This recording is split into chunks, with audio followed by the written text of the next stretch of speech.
Hey, let's try that again. Jesus Christ.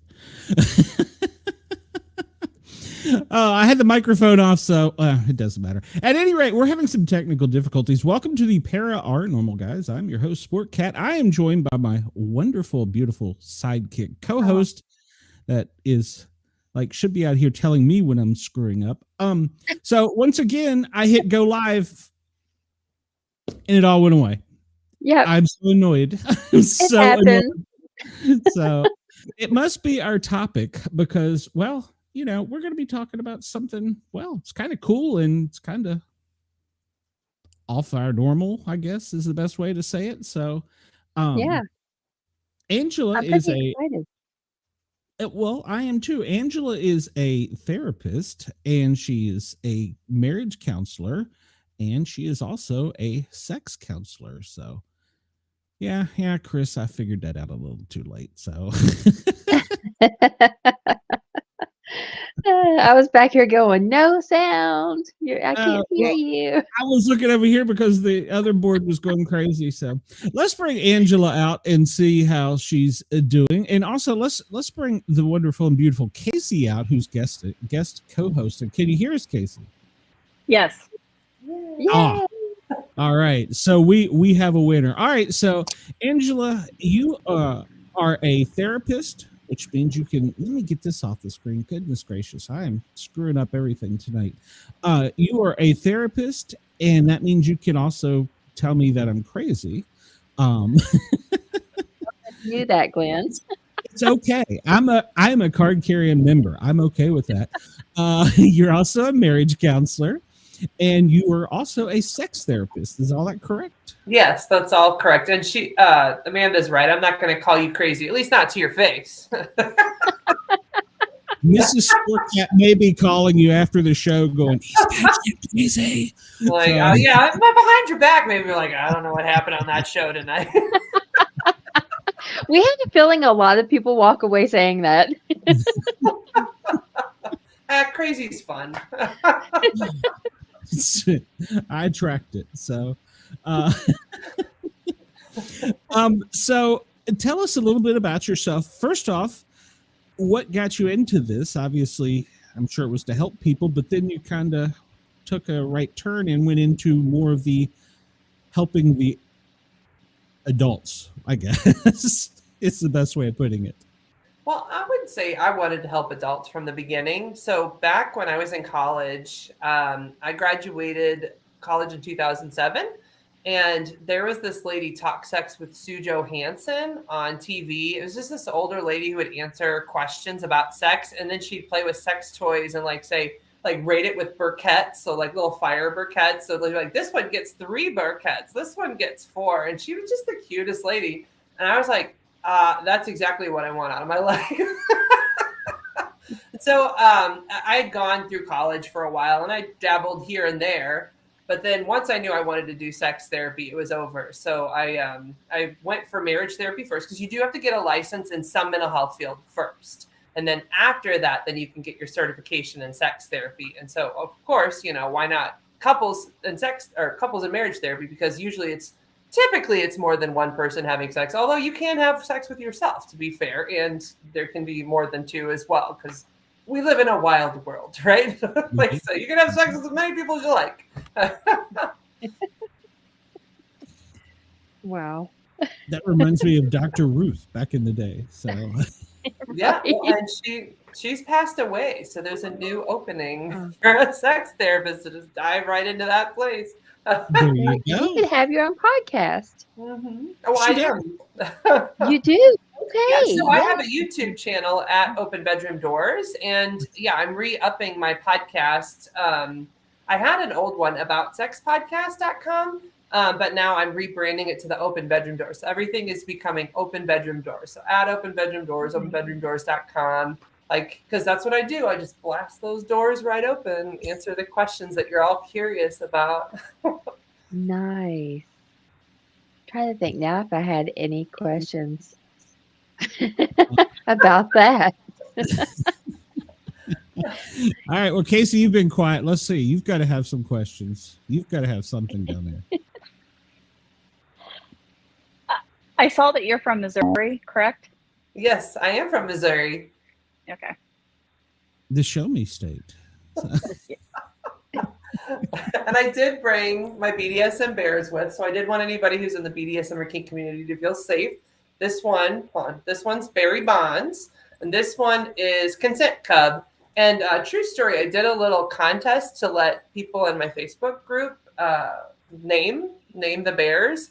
And one of my older lady neighbors down the way is the one who came up with Barry Bonds. So I love that. Like, she's in her 70s and she came up with the best name. That's awesome. well, you might have some Cubs fans upset with that. So, For Consent Cub? well, I don't know. Maybe they're into furries. I don't know. So, I mean, there's people into furries. Well, Glenn, I'm a Cubs fan. I know. That's what I'm saying. You may be upset with it. So, Nah. I'm a Reds fan. I'm a closet Orioles fan, so but that's another story because they haven't won since like the 70s. So since I was a child. So well, we're gonna talk. Well, we've got you for 2 hours, so hopefully, since we had the little kink, and we're still live on YouTube, and Yerg's Radio, Rainbow Radio. We're live on, and Radio X in Australia. We're also live there. I forgot to mention all that since I had the kink with this coming in. So we are still good, and we're live on YouTube, but it's a separate place than where it's supposed to be, and I don't know why. So at any rate, they'll come in filtering in and find us. Oh, Salty Dog has found us, so we're all in trouble.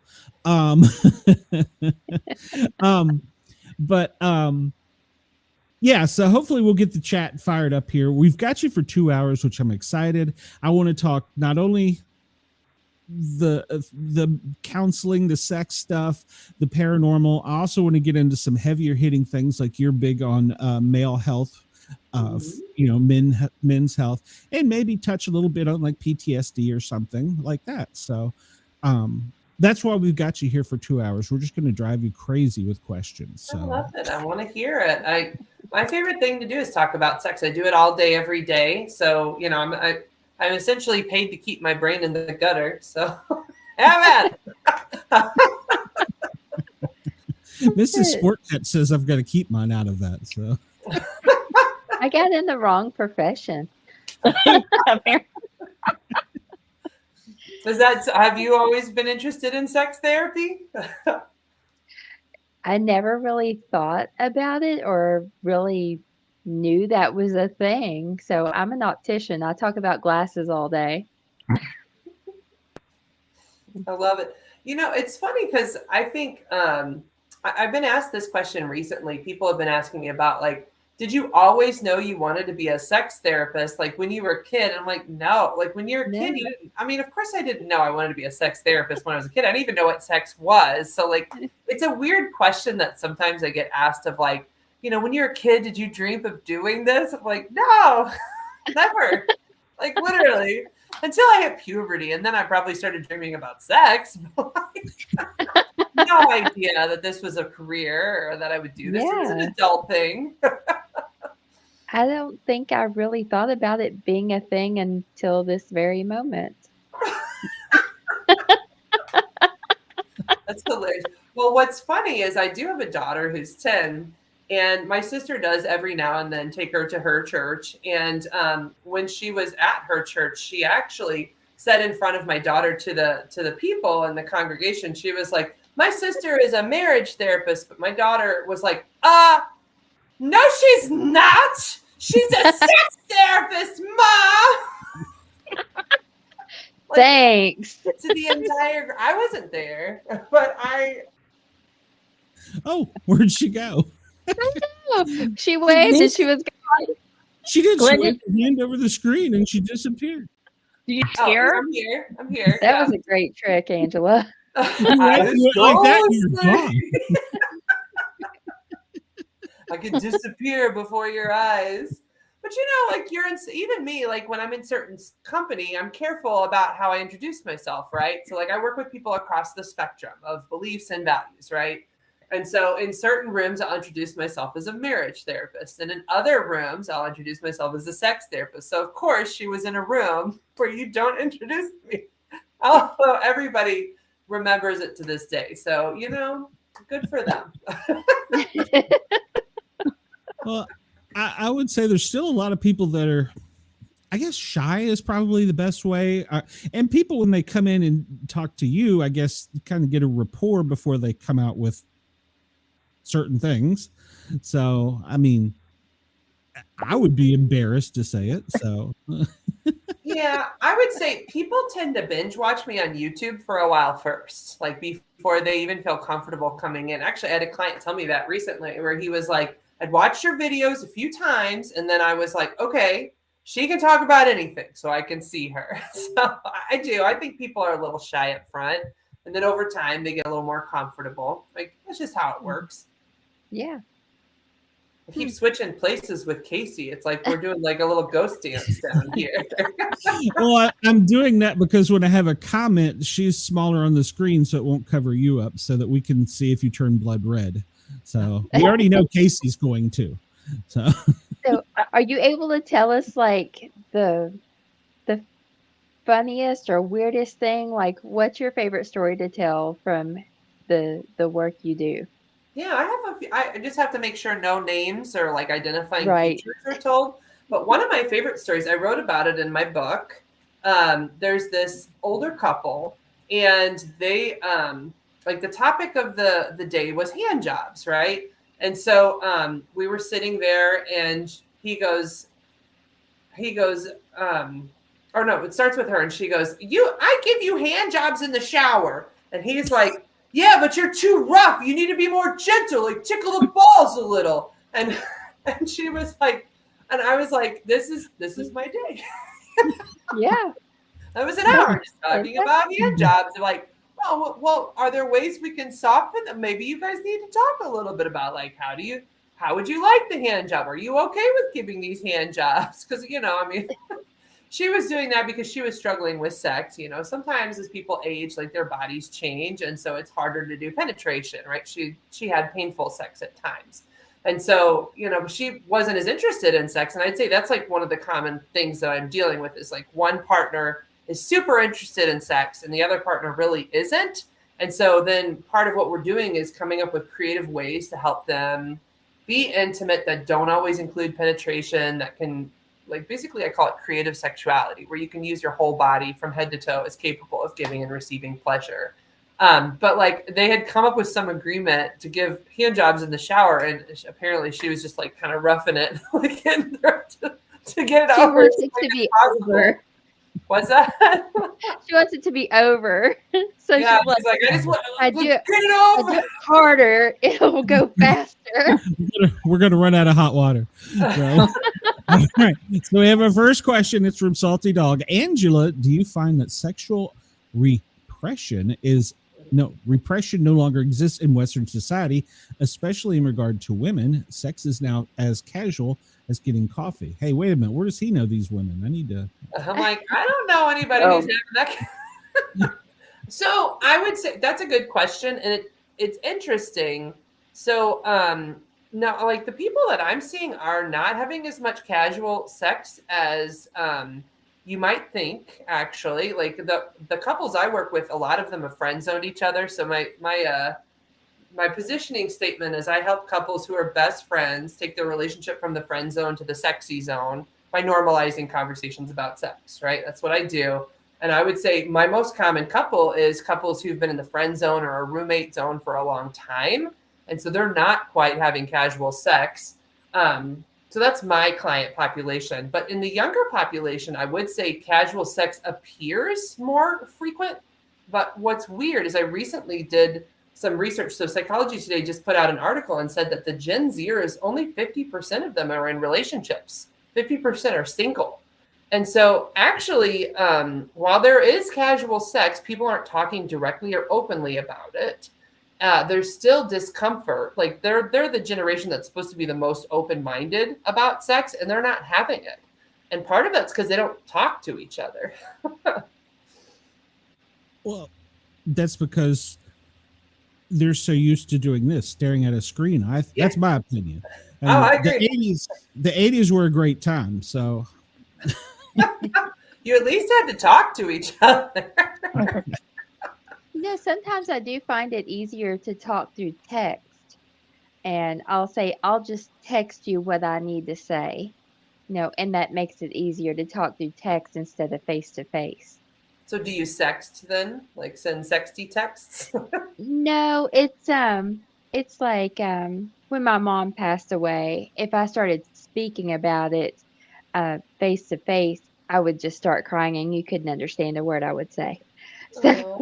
So I could text and get out what I needed to say, or if like we're in a fight, an argument, it's easier to text than to take a chance on yelling at each other. So maybe it would be easier to text sometimes than to speak. I could definitely see that. I've had clients who will start by sending texts to each other of things they're interested in trying or doing. Because, I think sometimes people are worried about what's my partner going to think or how are they going to respond to this, right? So when you text, you can send something and you can kind of just, all right, let's see what happens, right? Yes. But the interesting thing about that, so like I do encourage couples to sext to try and like build some intimacy and excitement with each other. And sometimes somebody will send a sext and the other person doesn't know what to say. And they're so nervous about saying the right or the wrong thing that they'll like kind of ignore it. And so I find I have to break it all down. Like I have to teach, okay, when somebody sends something, it's not really a right or wrong other than like ignoring it really is. Like leaving the person hanging, right? Like, so you can just send something back.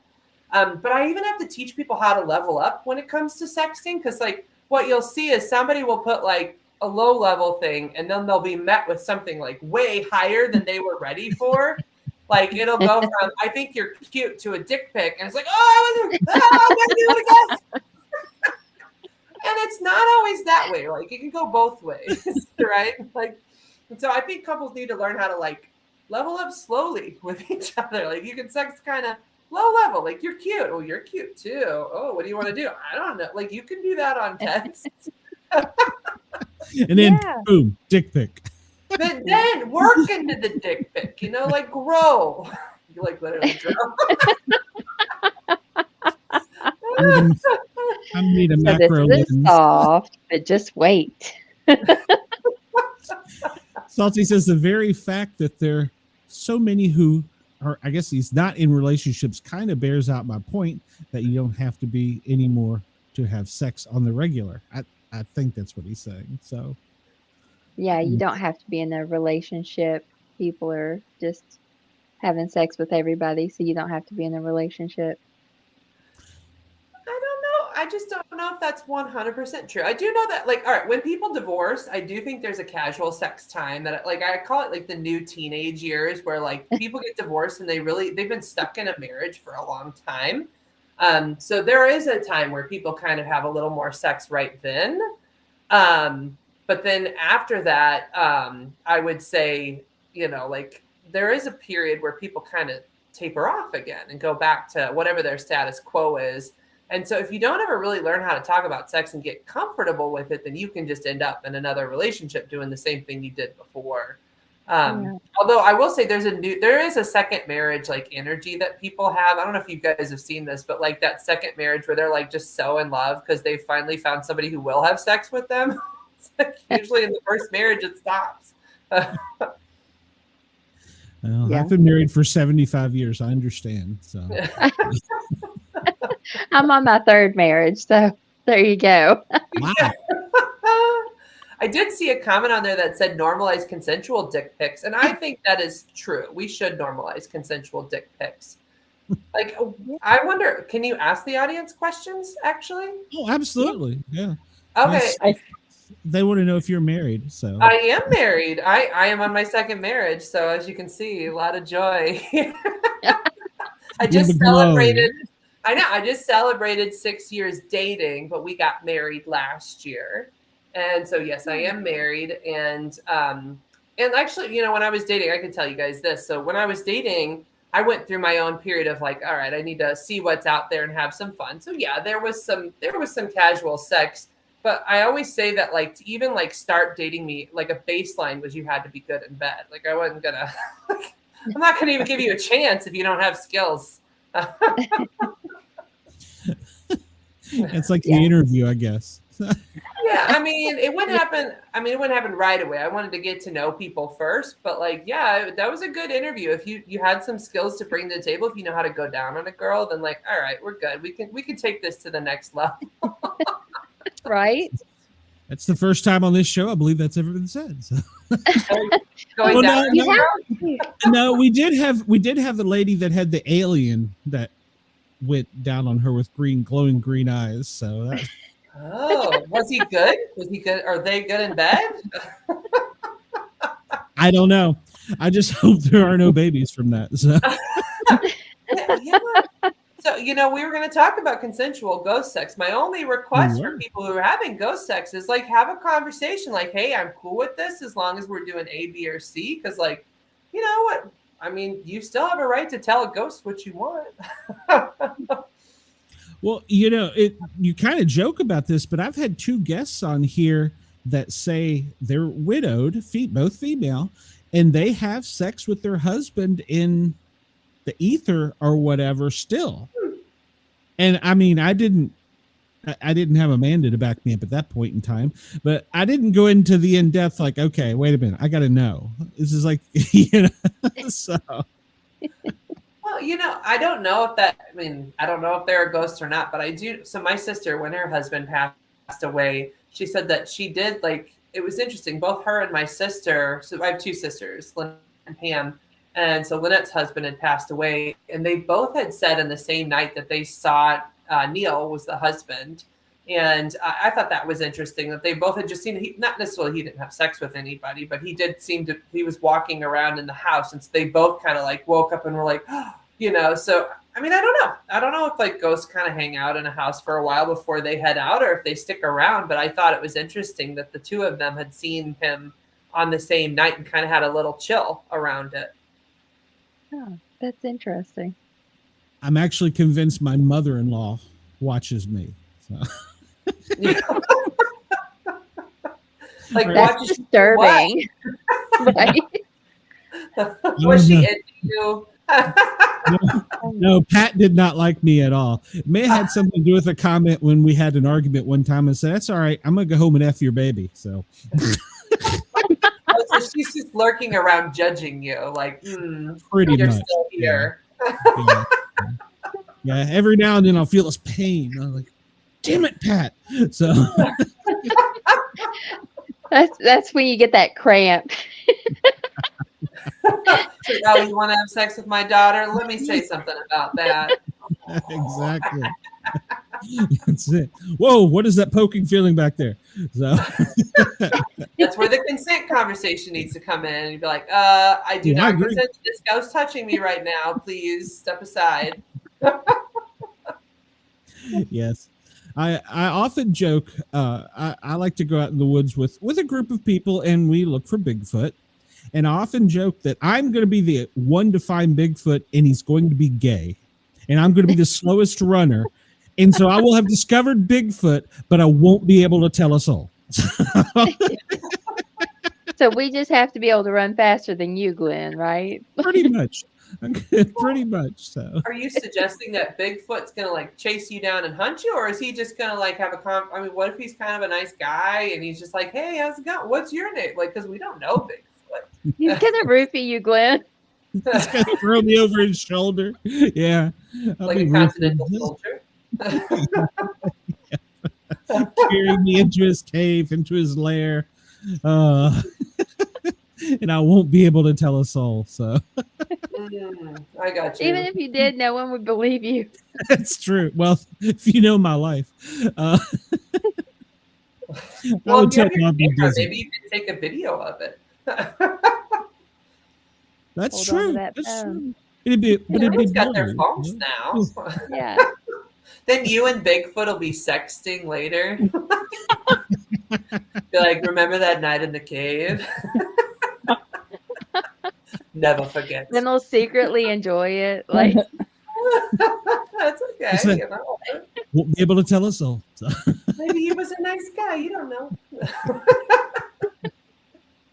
then you'll start having like weird dreams about Bigfoot sex. Hey, there. Okay, so Angela. Speaking of kinks, we actually had, and I'm glad Cheyenne was with me that night. She's one of my other co-hosts. She's working tonight, so she can't be with us. We had a host on. I did a lot of research on this lady. She knew Bigfoot from the ins, the outs. She knew all kinds of stuff. She had great detail. Well, the problem was I invited her, but there was two of her. There was her, the mystery thriller author, and then there was her, the paranormal sex author. And she thought we were going for the paranormal sex author. And when she went suddenly right, and I'm just sitting there going, apparently it is a thing. People are buying books about sex with ET, with skinwalkers, with Bigfoot. Oh God, what was her name, Amanda? Do you remember? I don't. Something Cummings, but she was a great guest once I caught on, but luckily Cheyenne was there to save me because I was like, what? Well, it sounds like it's a fantasy that a few people have, you know. I mean, we all have different fantasies, and you know, all right, if ghost sex is one of them, then sure, enjoy yourself, you know. Like, I know that there's got to be movies and shows about it too. It sounds like there's books, so I'm like, oh, Ghost. There's Ghost. Remember the movie from back in the day where Patrick Swayze died, and then he and Demi Moore kind of, you know, he was trying to connect with her through Whoopi. That was a little strange, but all right. It's true. Salty is asking serious questions. I'm kind of concerned. Angela, do you agree that sex is far better and even more meaningful when partners have shared emotional feelings, or is it just innate, primal, physical act? That's Well, deep. I think it could be either, right? So it's interesting. I was just in a networking. I talk about the weirdest things in my day, right? So like this morning, I was in a networking meeting with this guy, and he was talking about how he's often known as somebody who's a little bit inappropriate around sex. Like he gives sex toys to his friends as gifts, and I thought it was like super hilarious. He has a lot of sex with his wife, but he says theirs is more primal, like it's more like a sex act. And what was funny is he said to me, you know, I've done everything. I've tried everything. So almost like all the unique experimental things were getting boring for him. And so for him, actually, I told him, well, you know, it's one thing you haven't done yet is the more emotional, romantic, slow down, intimate kind. So for him, changing up sex to be a little more romantic and intimacy based and emotionally connected would probably be like the way to change his way, right? But then I have other couples who really love that slow, romantic, intimate style. And I would say, you know, like they sometimes need a little encouragement to spice it up, because I think anytime you do sex one way for too long, you get bored. It becomes a routine. But I don't think you need to have an emotional connection to be sexual. I don't think that you can't have it either, though. Like some people would say that's like the pinnacle when you have a really deep emotional relationship and you're sexual. And to be fair, that's my favorite client, right? Like why I love working with the best friends is that when they really just need a little push in the bedroom. And once I teach them more about how to take some chances with each other and have a little fun, then they have like a dynamic duo where they're deeply in love, they're great friends, and they're great lovers. But I will say your best friends always struggle in their sex life. Like they need a constant reminder to get back in the bedroom because they're so nice to each other. It's funny, but the very thing that like makes them best friends makes it hard for them to get out of their comfort zone, because sex is a little risky, right? So like there's safety in that best friend emotional connection. But to really have good sex, you got to take chances and you got to like step out of your comfort zone and try something new or like risque or naughty, right? Like it's a little, we're trying this thing. And so I'd say an emotional connection can help, but an emotional connection can get in the way of your sex life if you don't know how to take some risks with each other. Interesting. And I agree with that. My husband and I are really, really close friends. We've been friends since we were 14. So, yeah, you have to spice things up and keep it going to have a good sex life. Yeah, well, and we don't talk about what that looks like. Like, how do you spice things up? And of course, everybody goes to the extreme. So they think, well, I guess I have to get a sex swing, which you can. I mean, that's telling you don't have to. You can. I didn't even go there. I mean, Especially when you get older, that can make it easier. well, maybe. I'm not putting down the sex swing. I'm just saying that, like, spicing it up could be as simple as changing the location of sex. It could be as simple as changing like the pattern that you do. Like, say so I always say American sex is you kiss a little, you touch a little, you go down on each other, and then there's penetration. And I really try to break that box with people. So like, if you're shaking it up, it could be actually the whole act is kissing. We're just making out for the whole, like, for an hour. Like, let's pretend to be virgins again. Like, we're not allowed to have sex. And like, we're just kissing and making out and necking as long as possible. Well, then that's shaking it up, right? So there's even like vanilla ways you can shake up your sex life, but there are kinky ways too. So like, if y'all want the kink, like no putting down on like kink lovers by any means. I'm just saying there's even low level ways to spice up your love life that don't have to go that far out of your comfort zone, but you do have to step a little bit outside of the PJs, just a hair. Or my husband knows when I put like this one band on, he knows like it's go time. Whoa, he hears the music and he's like, "Oh, here we go." The song's on. Things are happening. Yep. That is funny. So I just want to let everybody know if you need some good music, Danzig. Danzig, that's the song, or Danzig is the band. Oh, so you know what people are going to do is they're going to start sending you texts with the song like, "Hey, we want to get our husband laid. This is for you." Right. Danzig is great. I love it. We're helping Abe out. Casey, you had a question. I'm sorry, you get cut off in there. Or I was going to say, like you were talking about, things can get boring. You could just have some, desk action or something like that, right? Oh, yeah. Yep, adding props. Didn't see that one coming. Full of Monica. Yeah, well, that's what I was saying, like a location change, right? So on a desk, on a kitchen table, on a couch. Oh, this one's fun. So like it was about 2 or 3 years ago. So I've been with my partner 6 years. About 2 or 3 years ago, he's like, "Let's get naked on the back porch." But it was dark. So like, we have a back room that's like covered, but in the dark, and just being naked there was kind of like, I was like, "Oh, can we do that?" and you can, by the way, you can. So like, it was just, and actually that's all that was about, was just being nude, kind of public but private. So nobody could see us, but there's a little bit of like, "Oh, you're not supposed to do that," right? And so it can just be a little bit of that like taboo excitement.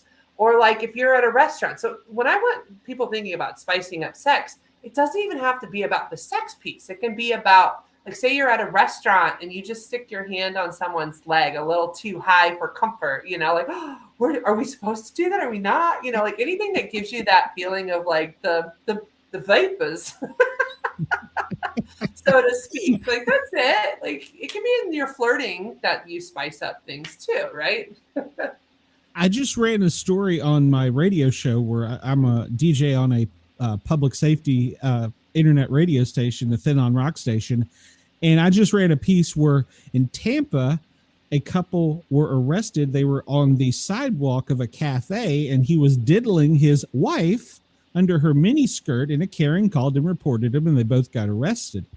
The interesting thing on that charge was they charged her for being loud in public, causing a public disturbance. So she must have been a loud person, but they charged her for allowing the act. And he only got lewd conduct. They racked up like 3 charges on her. And I'm like, That's how? so unfair. That's consensual. I thought that was what you wanted. So And yeah. why did she get the extra? She must have been really loud. I was thinking about sending her a friend request on Facebook. Not that I stalked her.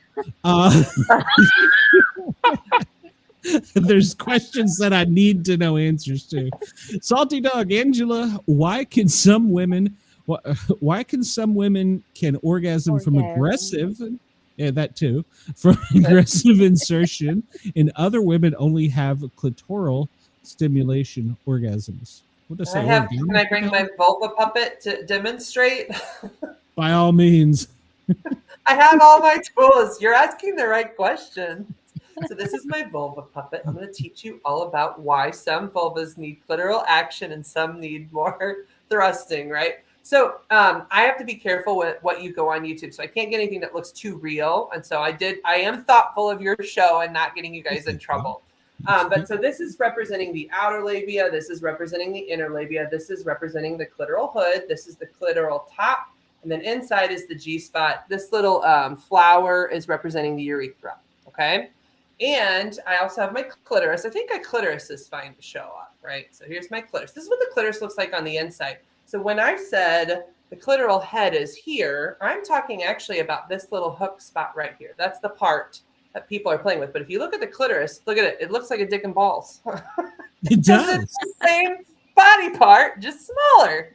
We all had the same genitals. Some of us just got more testosterone, some of us more estrogen and progesterone, but we all have all three of the hormones in our bodies, by the way. More estrogen and progesterone makes your dick smaller. It does become a vagina, but like they're literally the same parts. I do need people to see that. Those are the bulbs, like similar to a male's balls.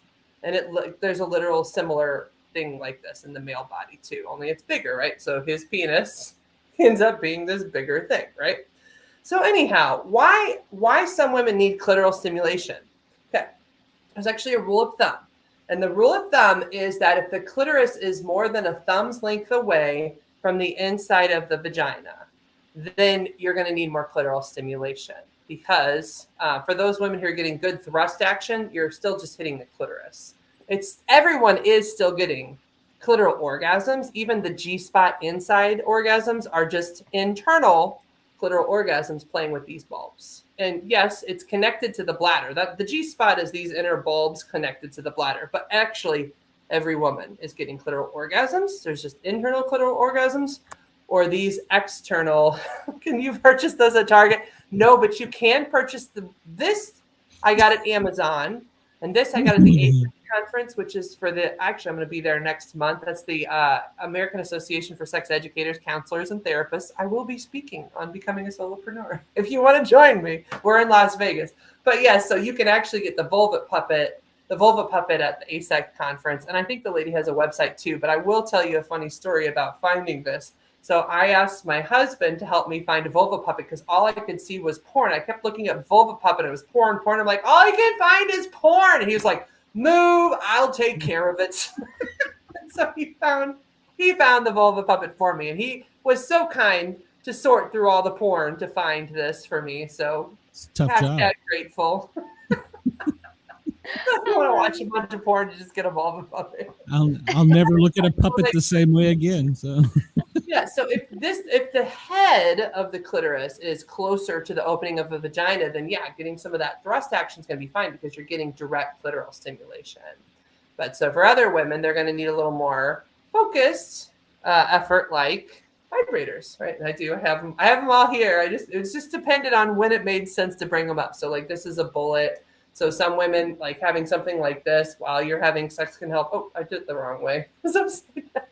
My screen's so small, I can't see.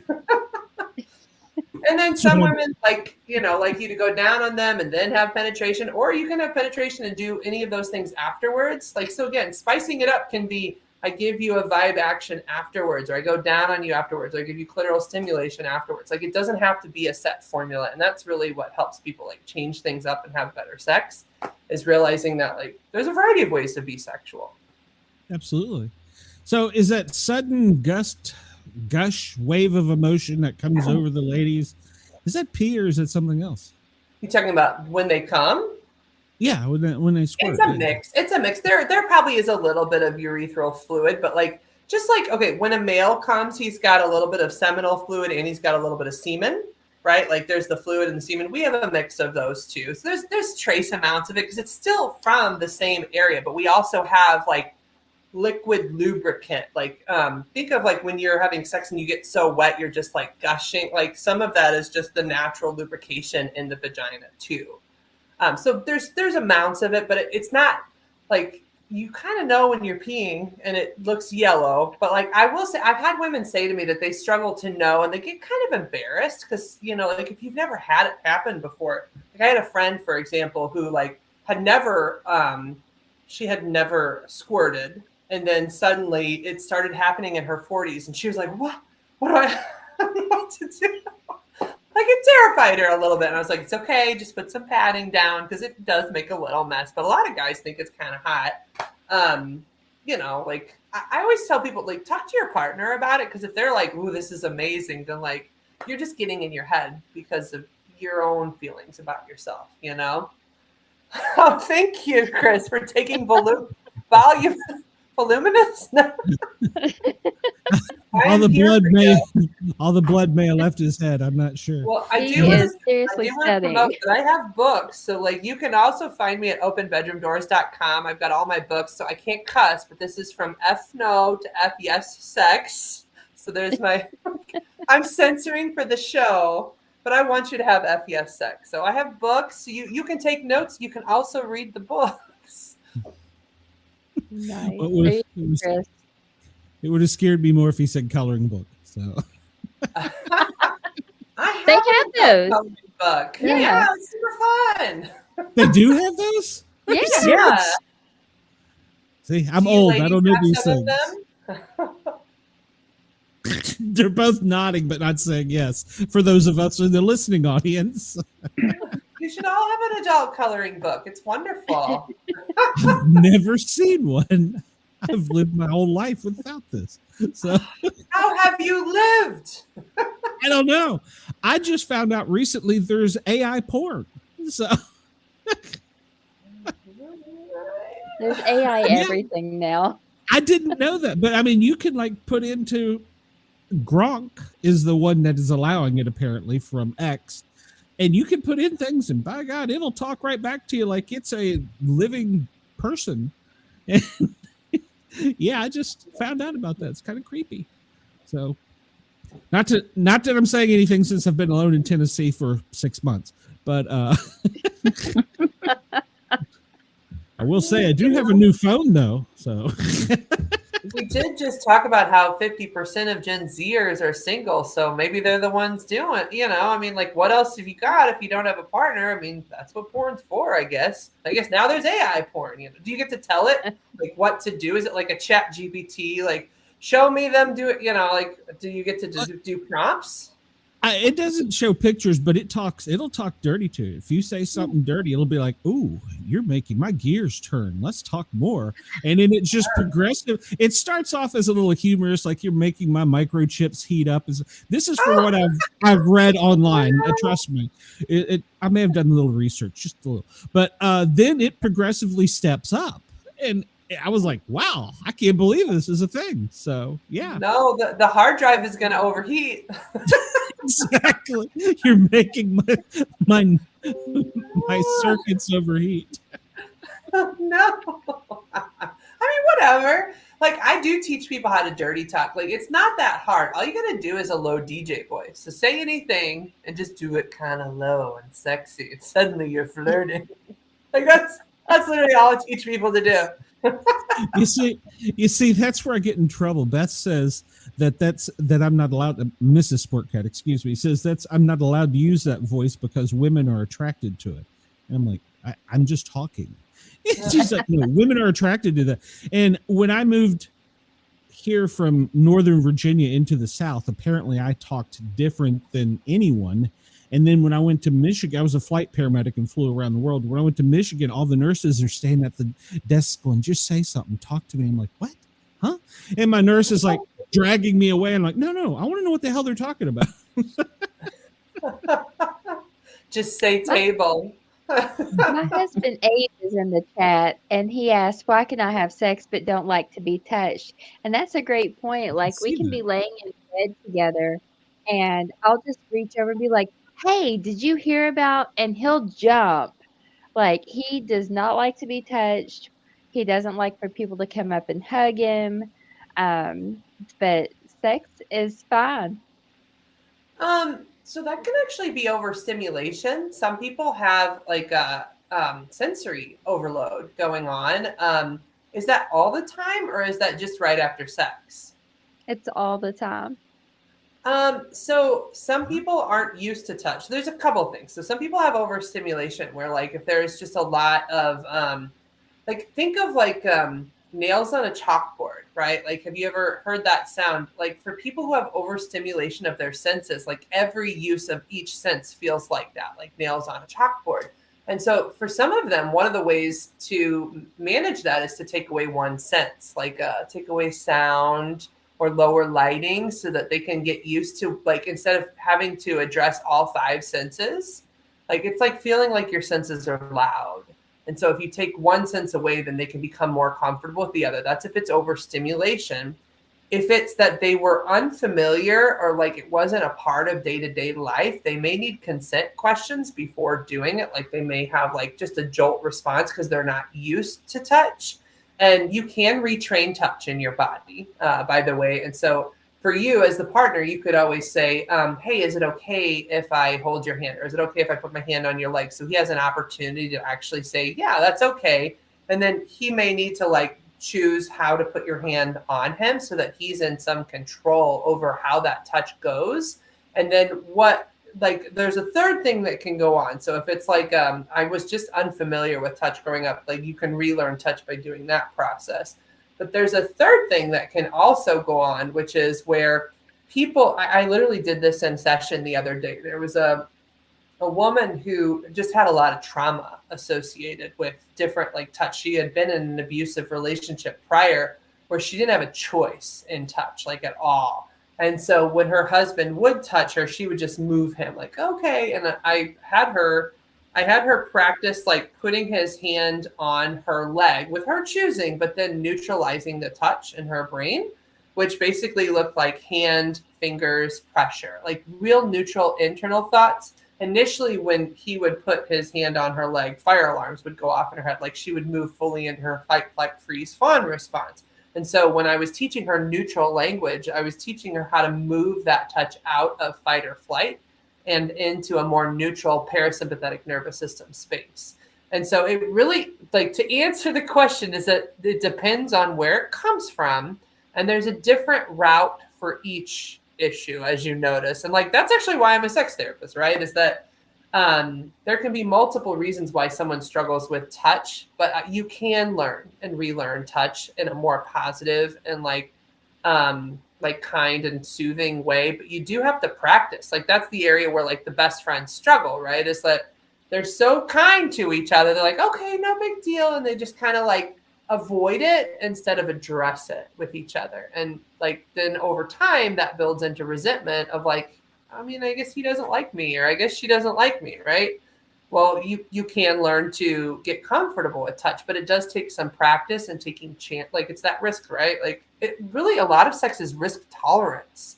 So like, it's funny. I get this question a lot. Like, how do I get comfortable talking to my partner about sex? And my answer is stop trying to be comfortable. Like that's the problem.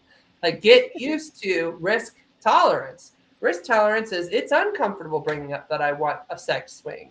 It's uncomfortable that I want this sex toy. And I'm getting used to taking that risk and being kind to myself through risk taking. So sex isn't about being comfortable all the time. It's about risk tolerance. If you think back to like, do you remember like the old timey days when you used to do trust falls with a group, or like, did any of you guys do ropes courses? Mm-hmm. Yeah. You didn't?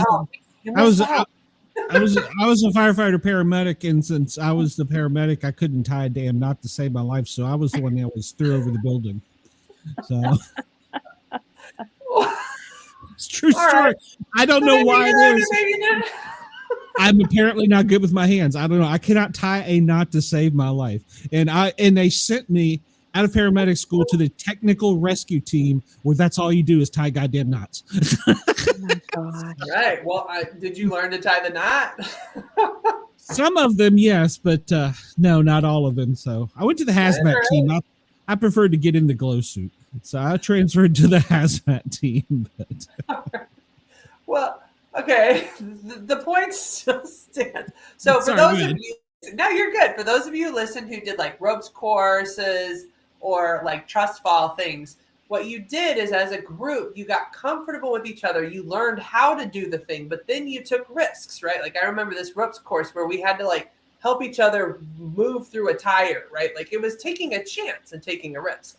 And that's what I really need people to understand. So sex isn't about always being comfortable. I wasn't comfortable going through this random tire with people moving me across, but we had developed enough of a safety in the group to then like for me to trust them to then move me in this risky way through this tire, right? Or like the trust fall thing. So there's a level of like safety you are developing through communication and talking and creating like a safe place to take risks. But then a lot of sex is let's try something, like let's jump off that cliff together and like see where this goes. You do have to have trust and be able to be tied into a basket and lowered off of a 15-story building. So yes, you do. You have to have a lot of trust. Chris says if you can't tie a knot, use those hair things. Zip ties. Patients don't like zip ties. I think he was talking about rubber bands or scrunchies. Scrunchies, hair thingies. Yeah. Okay. But you know, zip ties and duct tape work too. I mean, whatever your sexual kink. Abe says that, I mean, I'll put it back up here, that he is I can't pronounce that one. Misanthropic. He just doesn't like people. I was thinking it has something to do with like a caveman. Okay. Well, but she did say something that made me think about something, Amanda, talking about taking away one of the senses. Not that I'm trying to get in your business, but you do paint your bedrooms black, all black. And he wears sunglasses all the time. So that does take one of the senses away. Yeah. Yeah. It might be worth it to do sensory deprivation intimacy, right? Where you like remove some sight and remove a sound, or keep the sound but remove something and see if touch changes, because it does. I mean, you had to do some of that with your firefighter training, right? Where like, oh my God, this is so weird, but like I saw this in a torture show. Like I watch a lot of military shows with my guy, and like one of the ways they tortured, they intentionally took away a sense so that the other one became more elevated. And so like, I mean, regardless, sensory deprivation is going to make a sense elevate. But I'm not necessarily advocating for torture here. I'm just saying I watch a lot of those stupid shows. Unless you like torture and it's consensual, then you're allowed to do whatever you want.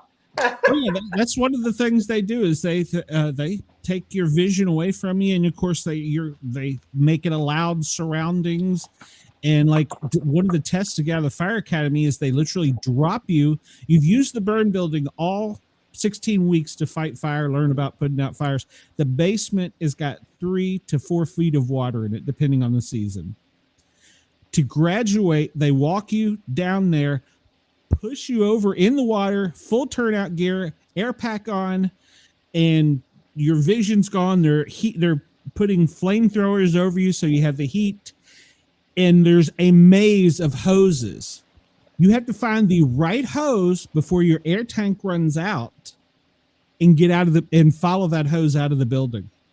Oh my Yeah. God. So, yeah. They do a lot of this, and it's scary, but I got through it. I lived. So, and the worst part of it all is I would do it again tomorrow if I could.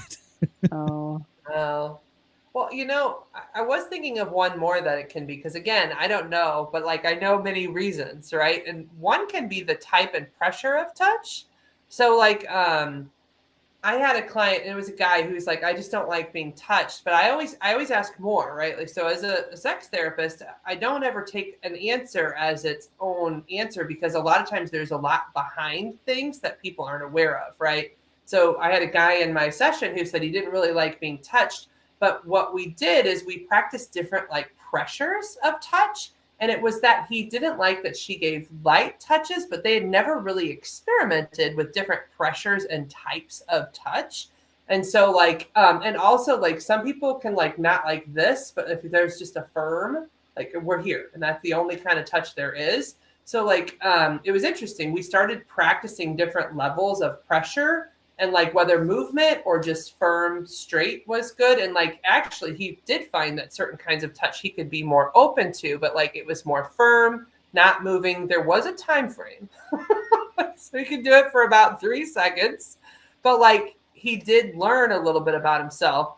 I had this, so funny story. My daughter, I have ADHD with hyperactivity and so does my daughter. And so we kind of give each other swats on the butt here and there just for fun, right?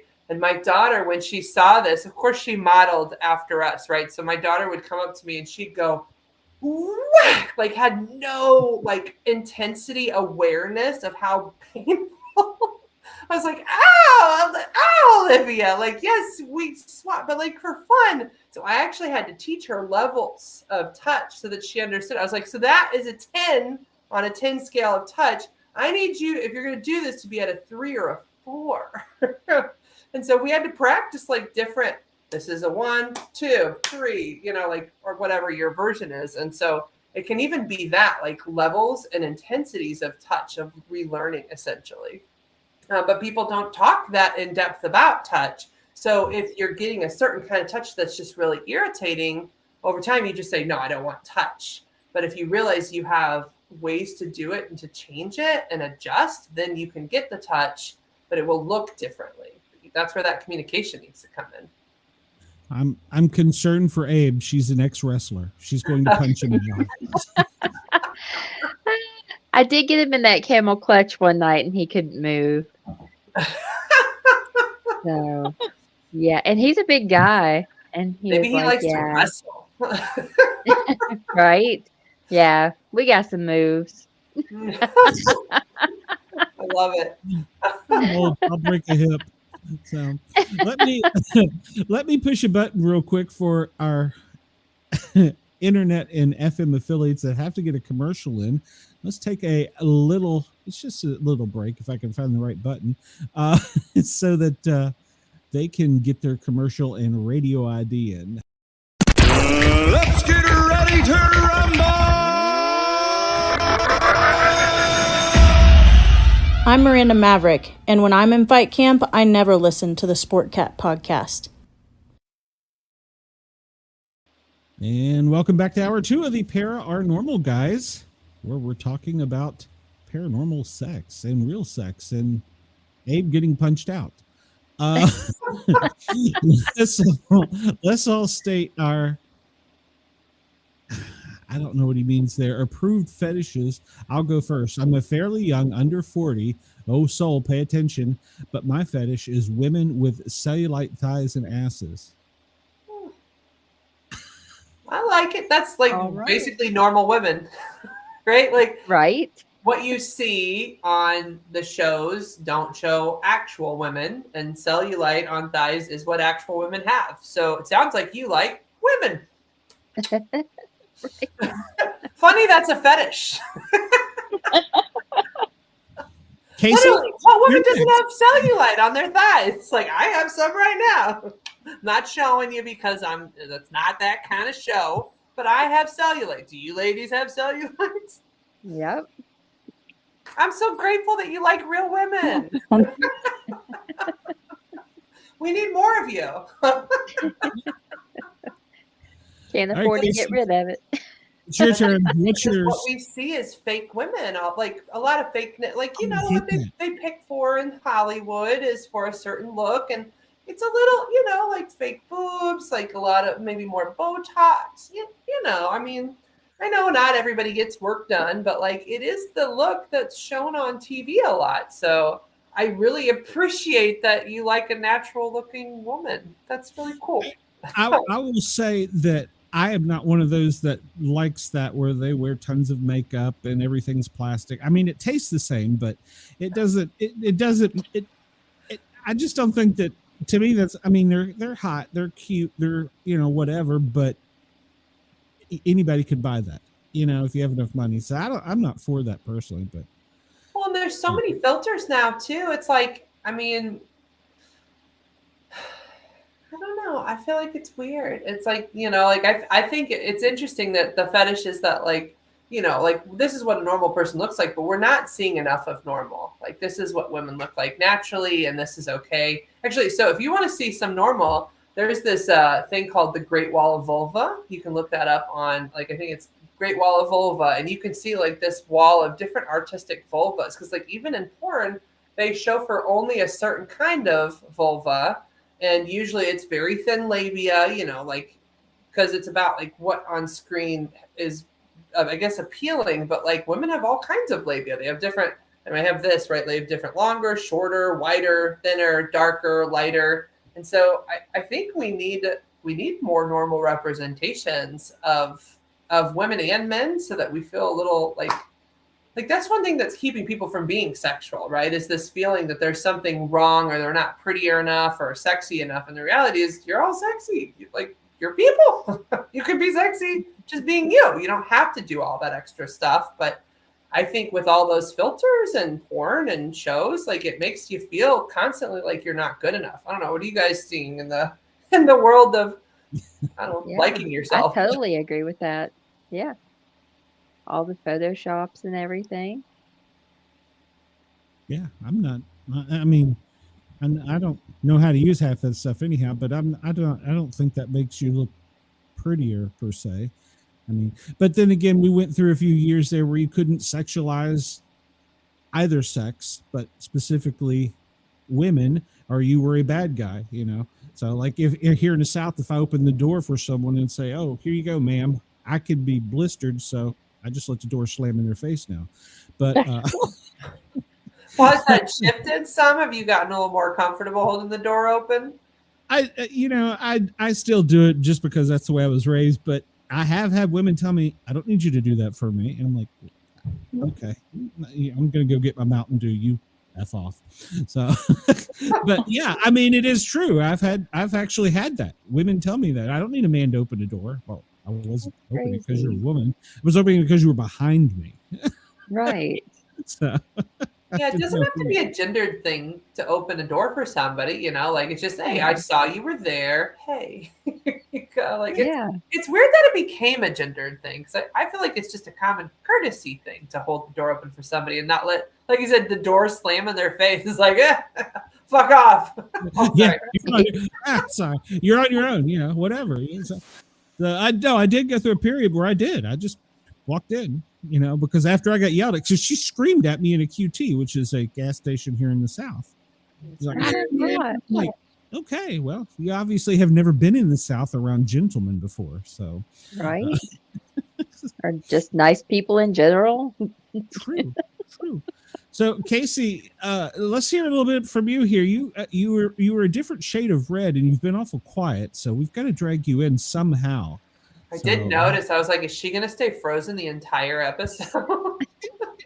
Maybe we should ask her for the hand check. So, no, I think we have to ask you that. Show your hands. Okay. I have my stone, but I'm here. So.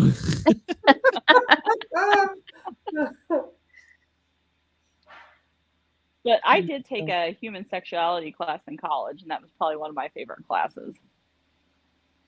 Oh, yeah. What did you learn? A lot of what you talked about. Also, we had to go see the play. Is it the Vagina Monologues? Oh, yeah. So we had to go see that for homework, and I thought that was really interesting.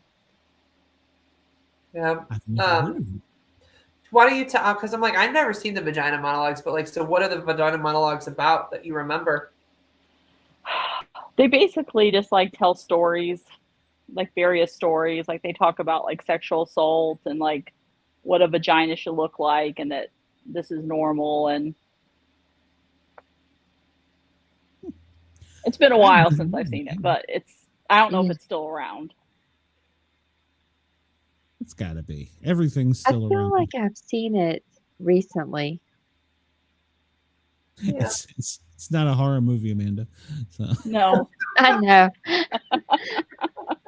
I haven't seen it. I don't know. It could be a horror movie depending on who you are, For the guys.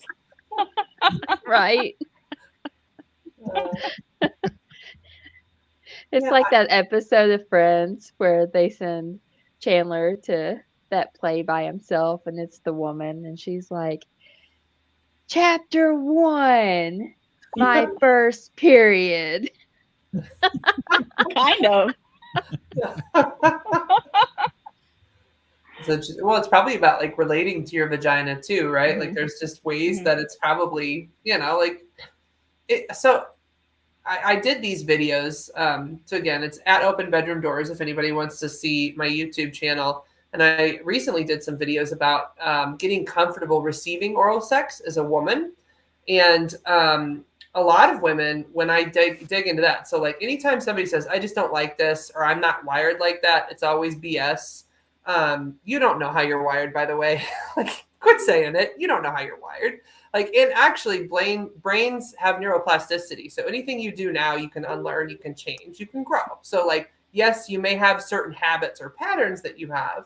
Like, I do have ADHD, but I'm learning different ways to work with it, right? Like, so yeah, there's certain things that make me more forgetful or make it harder for me to have working memory. But I always have skills or strategies I can use to work with my ADHD.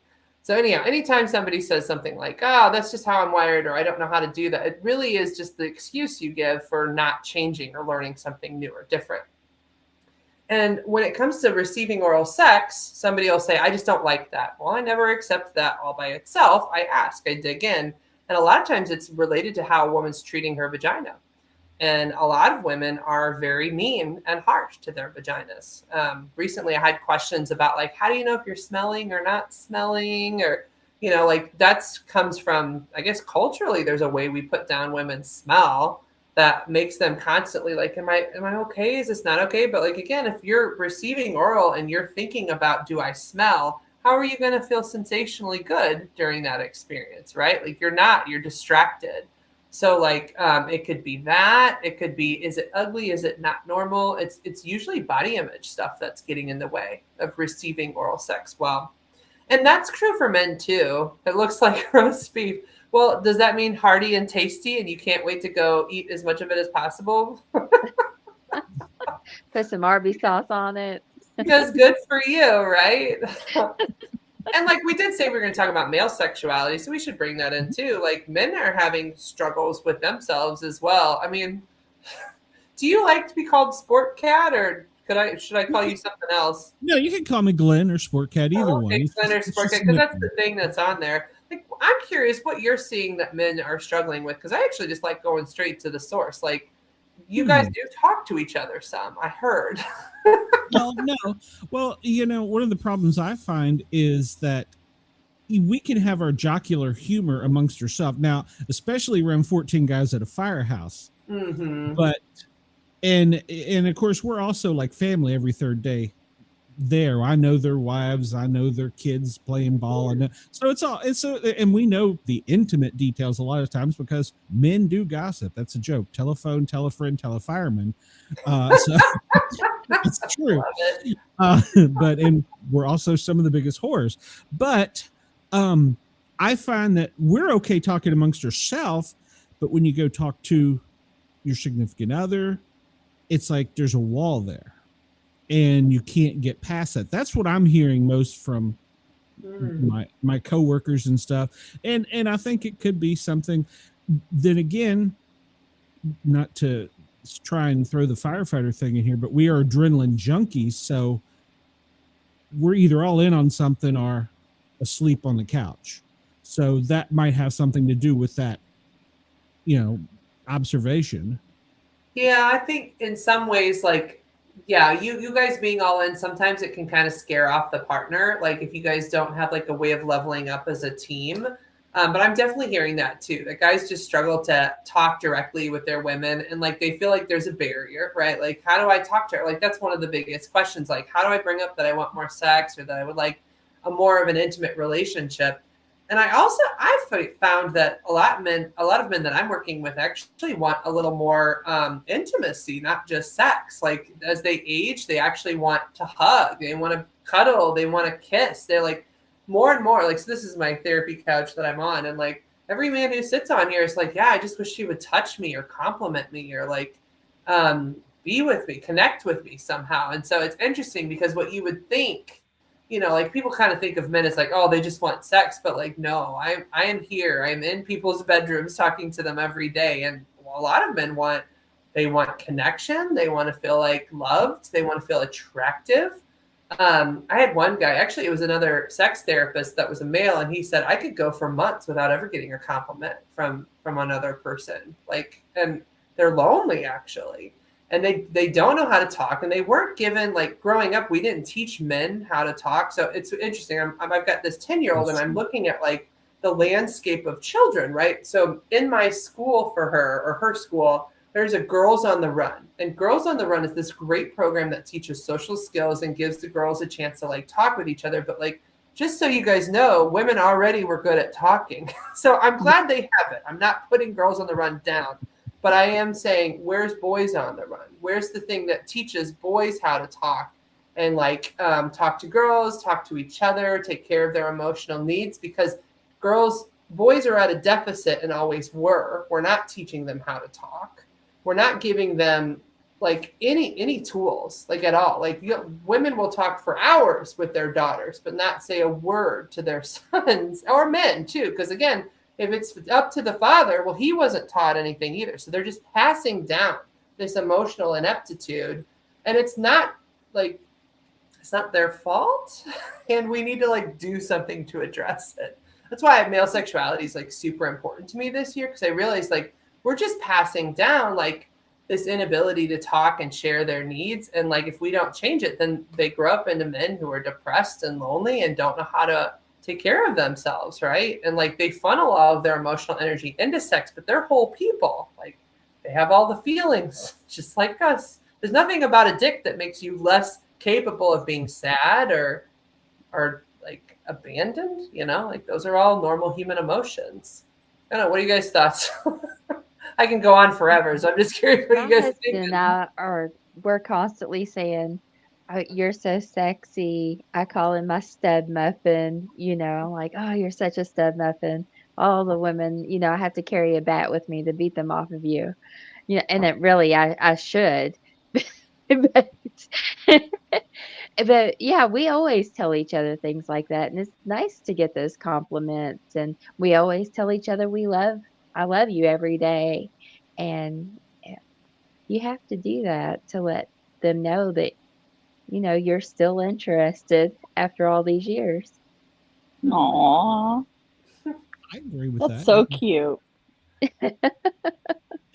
And from a man that, you know, approaching 50, I can say that I prefer more of the things like, you know, not just the stimuli, but the cuddling, the hugging, that stuff too. So, but an adrenaline junkie too. We are all in. So, Wendell, he's sexualizing. He says, just give the boy a Playboy book. Well, actually, Playboy no longer shows nudes. I think they may show topless, but they no longer show nudes, because in that period of time when it was bad to sexualize a woman, Playboy changed. That's saying something right there. When Playboy, who's been around since 50s, they changed and went completely dressed back to what they started. Are they in bikinis? They're in lingerie, they're in bikinis, they're in things like that, but they're no longer like they were. And I think now they are topless, but they went through a period of time where it was just your imagination, which personally, I find that sometimes even more appealing. Yeah, I think it had something to do also with there was so much free nudity and porn that they were trying to set themselves apart a little bit as well too. Because like, when you've got free porn everywhere, I mean, what's Playboy's like? Meh. You got to do something interesting and different. They also, one thing I actually like about Playboy, if you guys have ever watched Playboy TV, they have a lot of couples focused shows on Playboy TV. So like, where porn just has like the hardcore, you know, I think that's what it sounds like. I don't actually watch porn, not that into it. But on Playboy TV, they have like couples things, like different like skills. Like they even have some reality shows. So there was like a cougar club that I watched that was hilarious, but like it was like, showing, like they show people like having more intimate experiences that you probably wouldn't see on porn. So it's funny. I'm not a big fan of porn, but I love Playboy TV. It's hot. I would have never left my bedroom when I was a child if I had a device where I could type in the word boobs, and yeah. You did your calculator, remember? Didn't you type in boobs? It was an 8008, yeah. I totally did it. Like boobs. Yeah. Yep. So yeah, you have been around firemen, haven't you? See, that's why our generation is so different from this generation. We had a calculator of boobs. That's right. The original voice chat was you would dial your own phone number to get a busy signal, and you could, in between the tone, you could talk to other women or men or whatever. And yeah, that was I'm aging myself here. So that's when grandma put in the thing in the phone thing. So what was that? Mabel was her name, the operator? Anyhow, so when the sissy agrees that nude is not sexy. Yeah, it depends on what you want. I mean, some people like the pictures of the bikinis or lingerie, and others don't. I mean, now, but all right, there's 3 women on here, so I'm outnumbered. Go for it. Well, no, I mean, you always hear about the men sending dick pics. I personally never sent one. I can tell you that's true. But why is it seem like women are so quick to be able to be like, oh, you want to see the boobs? And they'll send you a picture. And I mean, it's to the point that it's kind of like I said, you could just Google the word boobs and they're there. Why is that freedom different, and why are so many women doing it? Not that I'm complaining. So sportcat at protonmail.com. Go ahead. So you're good. I mean, I think no matter what the image is, you should feel free to, like, I think consent should be a part of it, right? Like, so it doesn't, I don't care if you're a male or female or any gendered person. It's important to ask before you show pictures of yourself. Now, that doesn't mean that there are people who are, like, I do know men can be very welcoming of boobs. So, like, if you ask and you're like, hey, are you okay with me sending some tit pics? Then, and they say, yeah, then go for it. But, like, actually anybody, like, if you're at work, for example, and, like, you get a boob pic at the wrong time, you may actually not want to see those boobs. You can get in trouble for stuff like that, right? So, like, I think we need to normalize consent across genders. And that, I do think that women get a little bit of a pass, though, at times for, like, doing things. And so this goes back to male sexuality, but men, you're allowed to have boundaries. Like, if it's something that you're not ready, or if it's just not good timing, then, like, I do think it's important to be able to say, hey, like, I love your boobs. I would like them at a different time frame, or just don't send them during, like, if you're going to send them on my lunch hour, you know, you can have boundaries, right? Because I think it's unfair to assume that men are just open to anything and it's all, like, no holds bar. Like, men have boundaries too. And actually, because of that, like, a lot of men sometimes put themselves in situations they're uncomfortable with, and they don't even realize they can have a boundary around it. And I've had that happen a lot here too, where you think, well, guys like anything, they'll do whatever. And it's like, well, that's not true. Like, men have choices and boundaries for what's okay for them as well. And you've got to ask. So I would say it's a misunderstanding that people think that all men are just always open to boobs, because they're not. And some of it goes to, like, again, men have feelings, they can have boundaries, and we need to, like, treat everybody like people who have a right to give and receive consent. But that doesn't mean they can't, like, once they give it, you know, give as many boobs as you like, because my husband is definitely a boob man. And now that I know, like, he's consenting, I use it to my advantage. Like, I love, like, right before I'm about to get dressed, I always run to his office. We both work from home. And so I'll run to his office. I'm like, this is your last chance to hug the boobs before they go away. And he's like, oh, I love that, you know. So, like, I totally use them but there's consent there now, you know, like he's like, and he jokes with me. He was like, we'll be talking, but I intentionally have him out. And he's like, oh, what did you say? I was talking to them. Eyes up here. Eyes up here. I mean, no, I'm like, eyes down here. I have them out. Let's use them. And I'm like, are you going to look at them or are you going to take advantage of them? Because, you know, like, then we're having fun. But, like, once you've had some of those conversations, then you can do whatever you want. But, like, I really think it's important to have those conversations. And just like earlier when they're like, let's normalize consensual dick pics, like, I actually like receiving a dick pic from my man, you know, that, like, 'cause he's got a beautiful dick. It's gorgeous. Can't wait to see it, you know. And when he pulls it out, I'm like, it's arrived. How exciting. Well, it's going to be one of my questions. You're a painter. Their house always needs painting. A construction worker, their house always needs some handyman stuff. In your line of work, is there less? I mean, you talk about it all day. Sorry, what did you say? Is there less what? Well, yeah, a painter, like I said, their house needs painting. A contractor, his house needs handyman work. In other words, they do it for work, and then they come home. They're like, "Yeah, I ain't doing that anymore."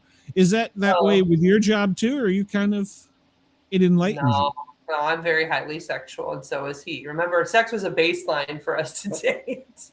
So I think about sex all day. I flirt a lot with my partner. I will say I'm more clinical.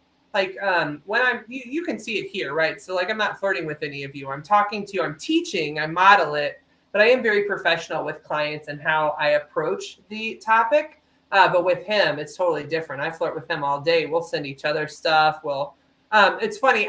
Because I'm already like thinking about stuff and plotting. Like, so anybody who's struggling with desire, the big thing is start thinking about and fantasizing about sex. Once you get your brain going, then you will feel sexual. So I am teaching people how to get their brain in the game all the time. So I naturally have an ability to just flip over when he's here. And since we both work from home, so I'm at the bottom and he's above. Funny, you know, just like a physician, like missionary position. But so when we have breaks and clients aren't at my house, because I will either do Zoom or in person, but like when we have free breaks, we'll kiss on the stairs or we'll, you know, do different flirty things. So no, we have a pretty decent sex life, but we also like know how to keep it up. Like you keep that fire going with flirting and connection. And I would say we pretty much flirt all day, every day, you know? And so like what I try to teach people is to keep your pot warm with affection, connection, talking. So it's not always flirting. It can just be like hugs and like, I love you. I hope you're having a good day. But like, just keep a pot that's warm, and then it's easier to go from warm to hot with each other. And that doesn't mean we don't go through stressful times or like, you know, I would say there's an ebb and flow to like health and wellness, right? So like there's times where we've had big issues happen, but even during those big issues, I still use touch as a form of self-soothing. And so like cuddling, maybe we cuddle a little more. Maybe we just have talks and rub each other's feet. Maybe we need to take a little more time away from those stressful things. So I would say it also is linked to like good work-life balance. And so of course, as a therapist, like I'm going to learn a lot and teach a lot about that, but we have a really good work-life balance. We have hobbies, we motorcycle together and roller skate and line dance. And so there's all these different things that we have in our lives that like take us away from the stressors that help us to be in that warm place with each other. And I think too many people are just too stressed and too busy to think about that. Like you need to play and have fun with each other to then want to be warm and have sex with each other. So I agree. Have you ever had doing your couples counseling, somebody walk in and they're like, I like to fish and she likes to sew, and they have nothing in common, but they still love each other. Is that, I mean, maybe that's part of getting old too, but I hear that a lot at the fire station. I mean, I would say if you have nothing together, then it gets harder, right? Like I do try it for those couples to get them at least something to do together. It doesn't have to be what you think, right? So like, okay, I mean, maybe the fishing and the knitting happen near each other, like they parallel play, right? Where like, okay, you can quietly knit next to somebody, but they're at least connected that way. Or maybe road trips are the thing they get with each other. But like, I do try to get something that brings them connected in like a non-sexual way. Because if it's all about sex, then like women tend to be like, all you ever want is sex, right? So like you have to have something that's not about sex, but for the men, you have to have something that is about sex. And the weird thing about that is actually societal, that is not biological. So people always think of gender as like more biological, but really it's more the way that we raise people. Like we raise men to be allowed to be horny, angry, and winning. Those are the emotions we allow men to have. And we really abuse men for having any other emotions. Like think of it, like culturally, there's a way we abuse them from the ground up for having any of the other emotions. And then women, we give the opposite. So women are not allowed to be horny. They're not allowed to be competitive, and they're not allowed to be angry. And we abuse women for feeling any of those emotions. So women, what we end up doing is creating this horrible situation that makes it impossible for either of you to work well together. And that's why I always have a job, by the way. Forever hireable. Well, but I mean, that's true. That's true. And even, well, I mean, I've went on plenty of calls where like domestic disputes and things, and it's sometimes these relationships can turn just downright ugly because of things like that. And Wendell wants to know, and this is apparently for Cheyenne, what is the best way for a man to approach a strange woman? Well, let's get this out there, women. All women, or Wendell, all women are strange to you. So You just walk up and say, "Hi, I'm Wendell." and take a picture. But Yep. you don't take a picture first, then introduce yourself. You introduce yourself, then take the picture. Why are you taking a picture? And he came up to me and took a picture, and I was like, "Okay." And I was like, "Who are you?" Well, you might want to ask consent too, right? So like, hey, I'm Wendell. Oh, hi, I'm Amanda. How are you? Ask a question about themselves, then ask, hey, would it be okay if I took your picture? I just love you. I'm a big fan. Okay, cool. Yeah, Consent. right. Yeah. We joke that you've been Wendelled. You've been initiated at that point. You've been When he Wendelled. walks up and takes the picture of you, you've been Wendelled. Well, Casey, what were you going to answer for that? I'm curious. What do you think is the best way to approach a strange woman? I mean, do people really do that anymore? I feel like not I anymore. think they need to learn to. Yeah, I agree. I just, just like say hi and just make sure that like you can feel the vibe, because women, sometimes we tend to be too nice. We don't know how to say that we're uncomfortable. But yeah, I mean, if a guy just approached me and said hi and stuff, just how's the weather? And, I'm down for that. Yeah, so I think you should practice it. Like I do think we've lost the ability to just have normal conversations. And I can say I actually went on a journey to learn how to have better conversations with people. And it's really built my confidence, by the way. So couple pointers. Look people in the eyes. Stop being in your phone. Look people in the eyes. Smile. Show that you're a friendly person. Say hi. Get to know them. Ask their name. I'm now known as Mrs. Smoky Alabama in my deli department just because I have conversations with people, and I always order the Smoky Alabama chicken. So it's from somewhere, right? Like, but he's like, it's Miss Smoky Alabama. And we're like, yep, that's the one I want, right? It's just playful, but like, get to know people, ask them about themselves. Like if your waiter or waitress comes to you like, hey, what's your name? Oh, you see their name? Okay, ask them. Like, hey, good. And they're like, keep going to the restaurant. Like we have this Mima lady that like is always our waitress. We're like, Mima, it's good to see you. How are you? Like just talk to people and get in the habit of talking on a regular basis to anybody. Don't make it just about the person you're interested in, because I do think that raises the stakes a little bit. Like if the only time you talk to a woman is when you're like totally into her, then you're going to do that thing where you freeze, right? Like you're like, oh, I like you, run away. Yeah. You gotta practice just talking to people. It's funny you say that. I was a EMT and paramedic instructor, and that's one of the things I always told my students. Yeah. Don't just walk in and go, oh, so your arm's broke. Walk in and go, hey, I'm Glenn. This is my teammates, blah, blah, blah. And then get down at their level and ask them, so how you doing? What happened? Because in that instance, it's their emergency and you're trying to calm them down, but you're also trying to get an assessment And if they're up here, you can't get that. So get down, talk to, and it is hard to teach.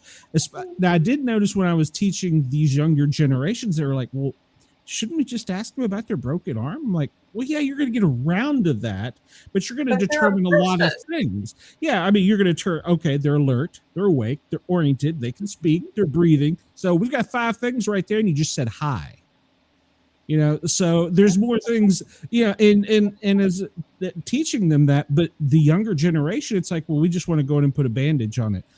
Well, if somebody comes running in and just throws a Band-Aid on me, I'm going to be like, what are you doing? You know, even though I called you in, so but it is the younger generation. It is incredibly difficult to teach and when you're starting an IV, that is an intrusive, invasive procedure.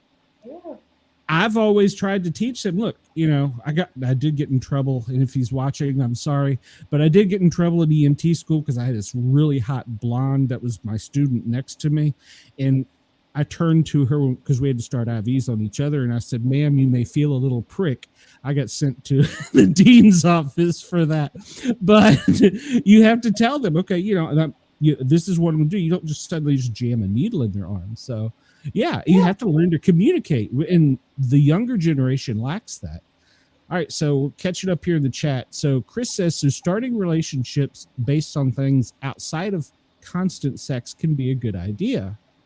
Yeah, absolutely it can be. Like, actually, I think people need to build friendships, right? So like when people are dating or figuring stuff out, I actually am not encouraging people to go to the apps. I actually encourage them to do social activities like a dance class. Did you know tango is a social dance, which makes you switch partners? And every time a single man goes there, that is just like a magical place to meet women because women go to dance classes. So one, if you're a male and you're a heterosexual male, go to a class where women are going to be. Well, guess what women like to do? We like to sing. We like to dance. What else do women like to do? We like to knit.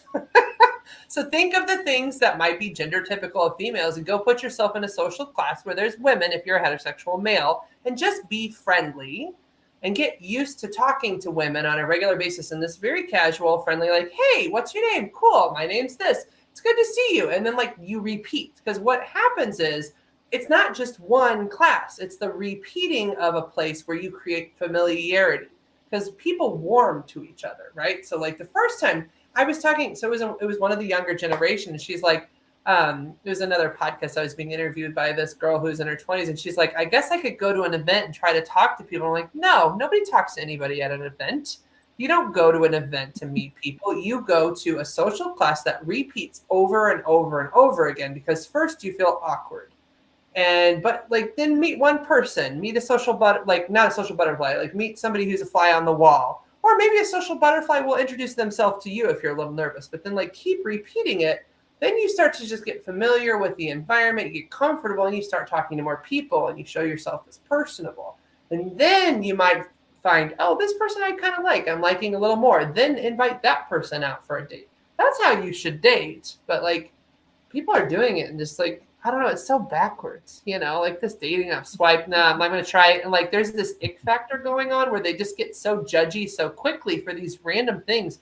Relationships are supposed to organically happen, right? Like, it's not possible for that if you're just like, nah, I hate that one curl. It's like, all right. I agree. The apps suck.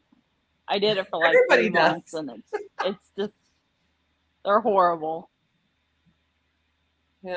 They are, and they're dehumanizing. And then like if we flip it, if you're a heterosexual female, go where the men are. Like they like sports, so go into sports things. Trivia nights are where you might find guys. Game room nights, like there's these game rooms. Like if you like a video gamer, but go where your type of person is and repeat that until you create connections. And then it may not be the people in that room, but people know people, right? It's just like networking. I always feel like networking is just business dating, right? Like you're just kind of like, maybe not you, but I know somebody who might be good for you. And then you're like matchmaking, like a professional business to business sort of way. It's true. And well, so Wendell, don't break a hip in your tango class. All right, I'm gonna You got this, Wendell. I'm gonna let one of you two ladies read this question. So, Okay. well, apparently neither of them are jumping on this here. So, No, I have a lot have to say to- about this. Have to be careful. I mean, so there's different ways to go down on a penis that don't have to involve the whole mouth. Like if you think of a penis like an extension of the man that you love or that you care for, just make out with it. Like you can kiss around a penis, you can kiss around the top of the head. Like you can think of making out with part of the body. Like if you just say, all right, this is my arm, but it kind of looks like, it can look like a penis if I hold it a certain way, right? You can be kissing around this way. You can tongue stroke. You don't have to put your whole mouth over a penis head if it's a rather large head. You can suck parts of it, there's different ways, and you can use your hands with it too. So I would just have a real discussion about hey, let's try some different things. I just like attention. Really all you're doing when you go down on somebody is you're giving that part of their body attention. And so make out with it, show it love. It's just one part of your partner's body. And when you go down on them, you're showing love to that part of them. Really, I think we should show love to all parts of our bodies. Your whole body's capable of giving and receiving pleasure. But I would have direct conversation. Excuse. Huh? Maybe that's just her excuse, Salty. Yeah. Ooh. It could be, but people can get nervous or intimidated. So I'd bring it up and just say, hey, I'd be okay with it looking this. So the other thing is if in porn, what you saw is deep throating, then if you don't do that, you might think there's something wrong with you. Right. And that's not the case. Right. There's different ways to go down and give head.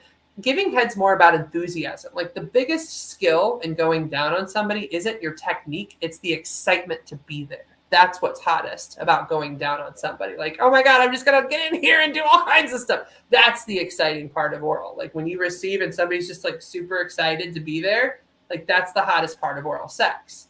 So I would talk about that and share that with your partner and let them know, yeah, just the fact that you're there and you're happy to be there is all that I care about. And that you're giving it any attention at all. When partners hear that, then they feel a little safer to try, and then give lots of encouragement. So anything she does, be like, that was awesome. Thank you so much. So that she knows she's doing well. Because some people, they just don't think they're good at giving head either. So encourage good behavior. Yeah, I had a guy friend that said that he didn't even want women to do that because they're not even good at it. I'm like, are you communicating with the person and saying this is what you need to do versus just saying, I just don't want women to do this to me because they're horrible at it. And, Yeah, you have to communicate and let someone know what you like because people like different things too. Mm-hmm. Yep.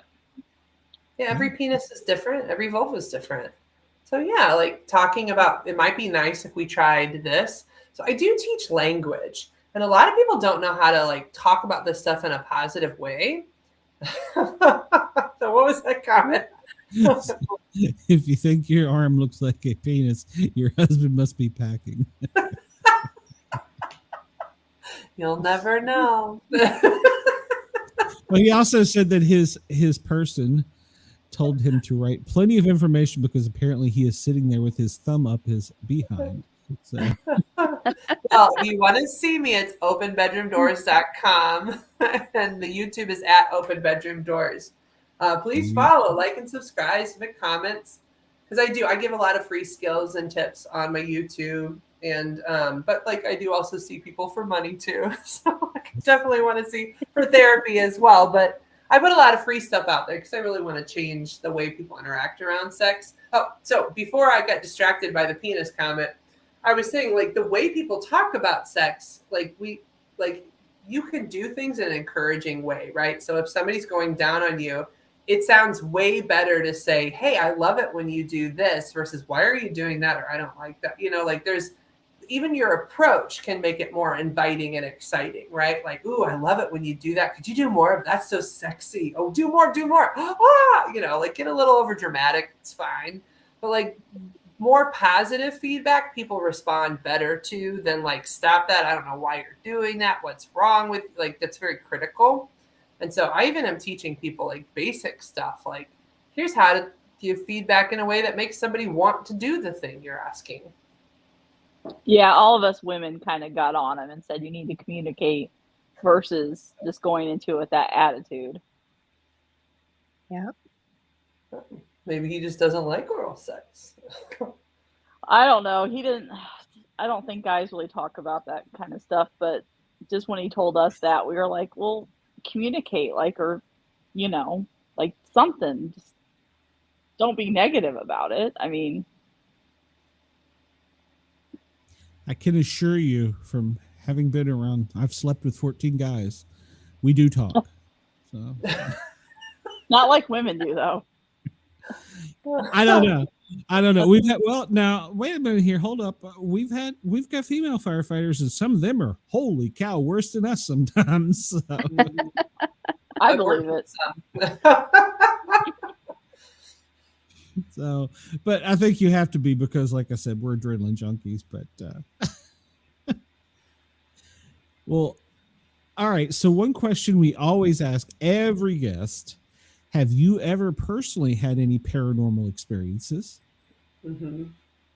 Uh-oh. You know, when I was younger, I don't know if it was a lucid dream or if it was a paranormal experience, but I was sleeping. I used to sleep in my basement. That was my room. And I had one of those sliding doors, so it was split open. And I saw a person walk in towards the door and then pass into the utility room.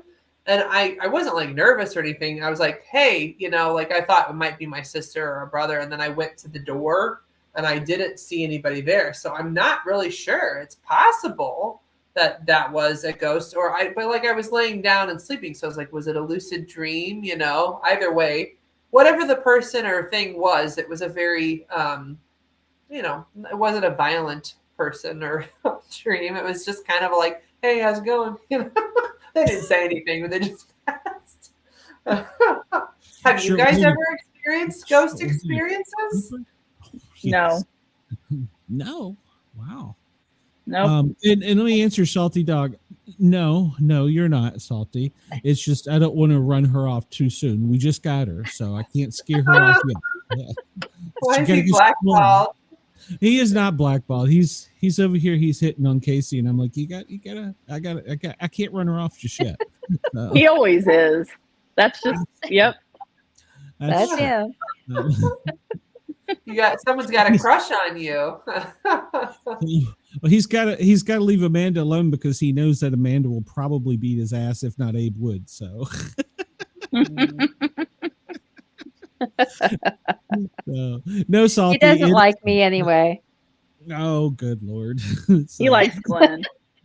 So, nobody likes. I don't ever get any fan mail, but the ladies, they chat with the people in the chat. They get messages, texts, and so I get nothing. I get complaints. That's what I get. That's not true. Not 100%, but it sure is. It sure leans a lot towards they do talk to you all more than me. I will be honest about that. That's not complaining, because right now I got so many irons in the fire. But yeah, it is true, and maybe that's just because they're more approachable, or I'm an asshole, one or the other. So You're not an asshole. They love you, Glenn. Come on, everybody in the chat. Who loves Glenn over here in the chat? Yeah, let's show Glenn some love. Maybe he needs a little positive reinforcement right now. You're going to make me tear up. No, but to answer your question, my first experience that got me into the Bigfoot community was when I was younger. There was this creature growing up living outside of Washington, D.C. called the Mount Vernon Monster. And everybody thought, oh, it's fake, it's this, it's that, you know, it's somebody playing pranks. So, you know, as a kid, you're told not to go out in the woods. Well, what do? We went out in the woods. And, you know, me and some of my friends, we would go out looking to see if we could find anything because we didn't believe anything was there. One night, we were proved wrong. We were proved very wrong. We were on a golf course, illegally, of course. I mean, we were teenagers. And this thing was Indian style, using its hand in the water.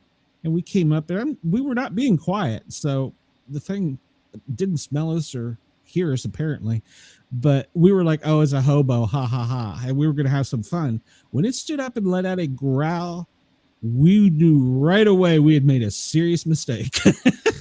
So we de-asked the area quickly, and the creature paralleled us going through the brush and woods. We were on the green.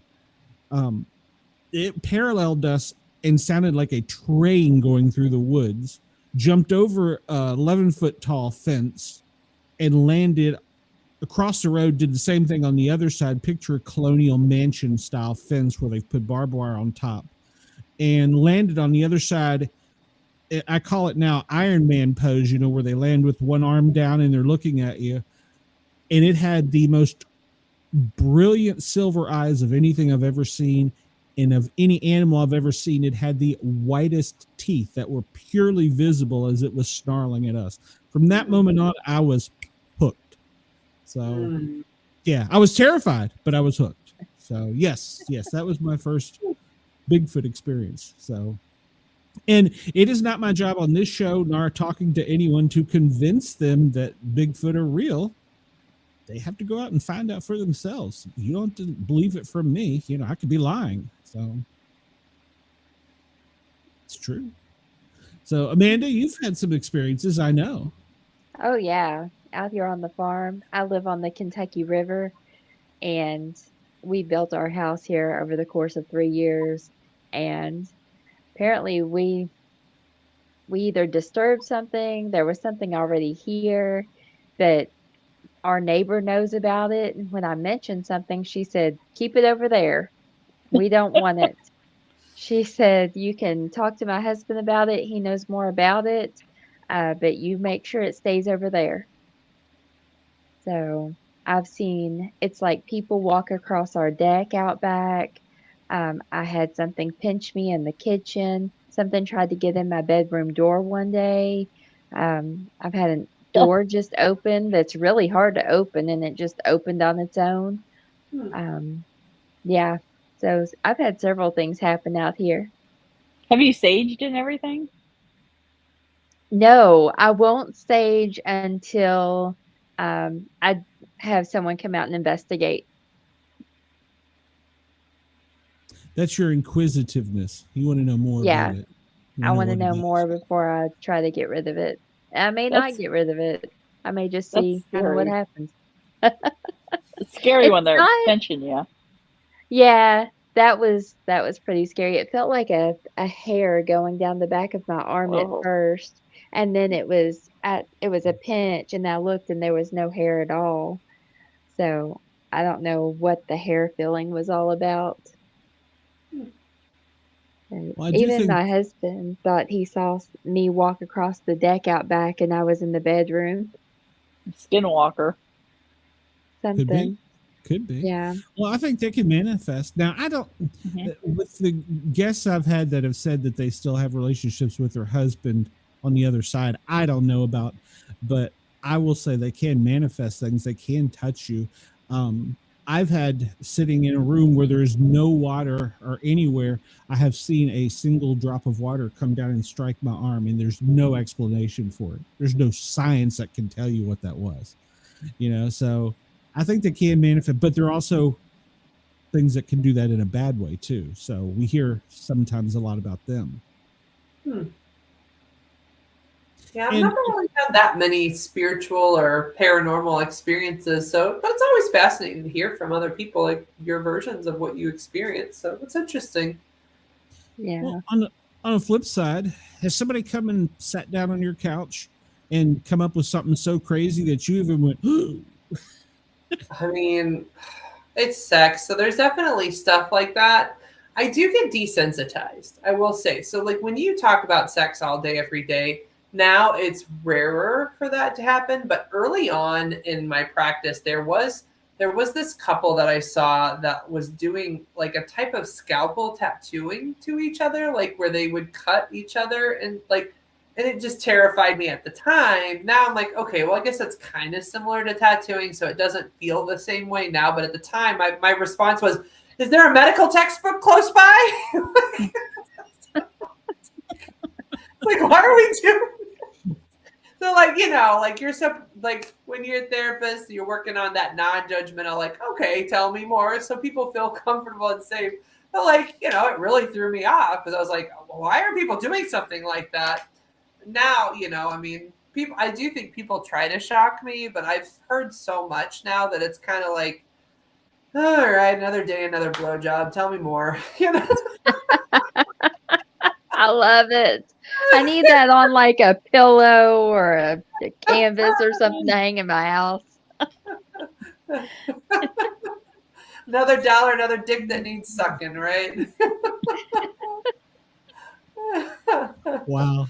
Oh, So- thanks. Yeah, I do have this badge puppet. Thank you. Like it's, yeah, like these are the Who's tools. gonna be What's tracking funny, that these are down? some fun tools of my trade, right? Like I've got a vulva puppet. I do have a big dildo, but I can't show it or I'll get you guys in trouble on YouTube.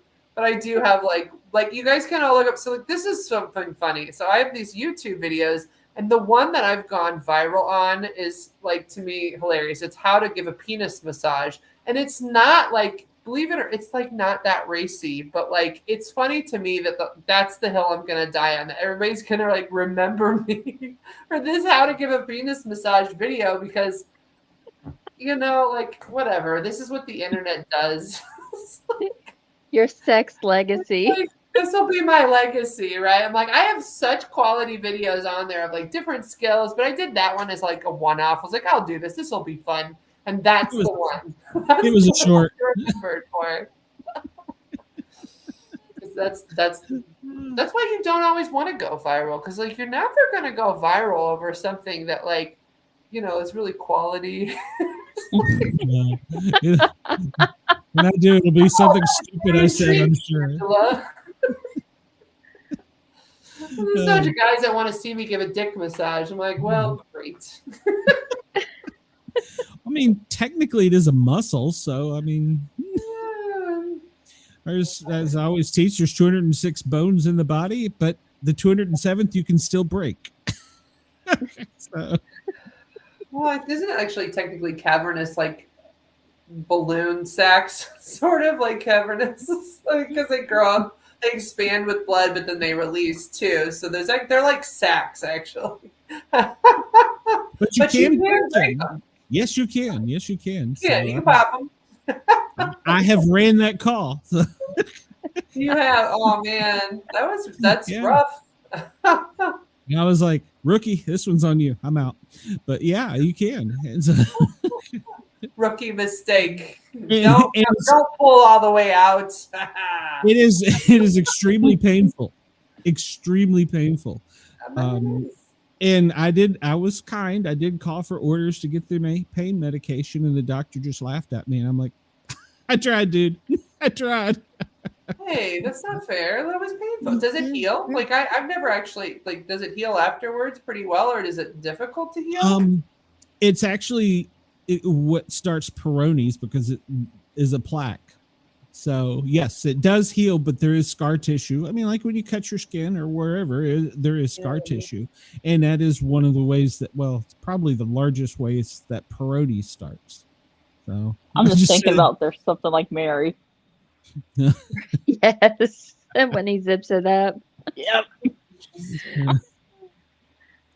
Yes, Chris says heroes do not always wear capes. Just make some massage videos. I like that you think of me as a hero. That's really sweet. Right. I actually secretly say that I'm like part of the Justice League. I'm Action Angela. Oh my God, I love that. You need a comic book. You need to come up with a comic book, and that would be Action you. Angela, here to save the world. One dick at a time. Whatever. Like I like all of the body parts. It's not all for men, but I do care specifically about male sexuality, because I feel like it's getting a bad rep. Men get a bad rap as sexual people, and they're people. So like that's why they're close to my heart this year.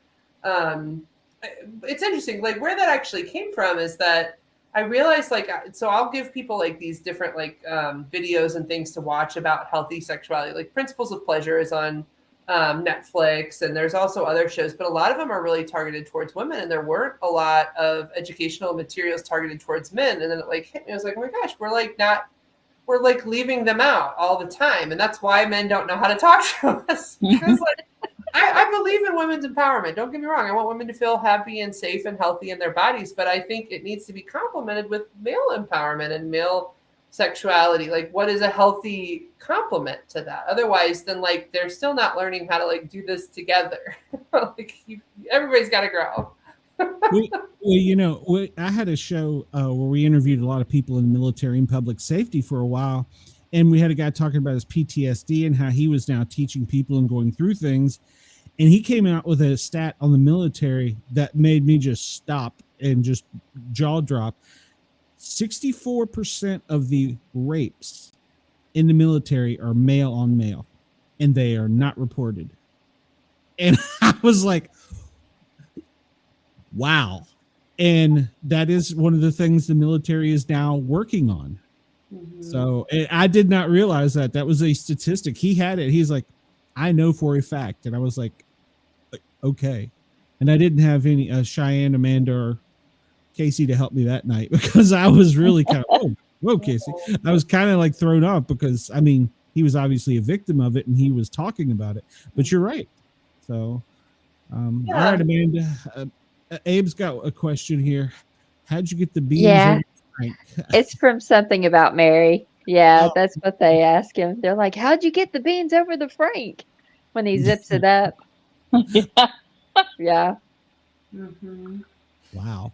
So, all right. Well, we told you we'd only keep you for 2 hours. I feel like we've really gotten a lot out of you. We've used you. You've been great, Angela. This has been so much fun. Thank you for having me. I don't feel used, by the way, but didn't do my job.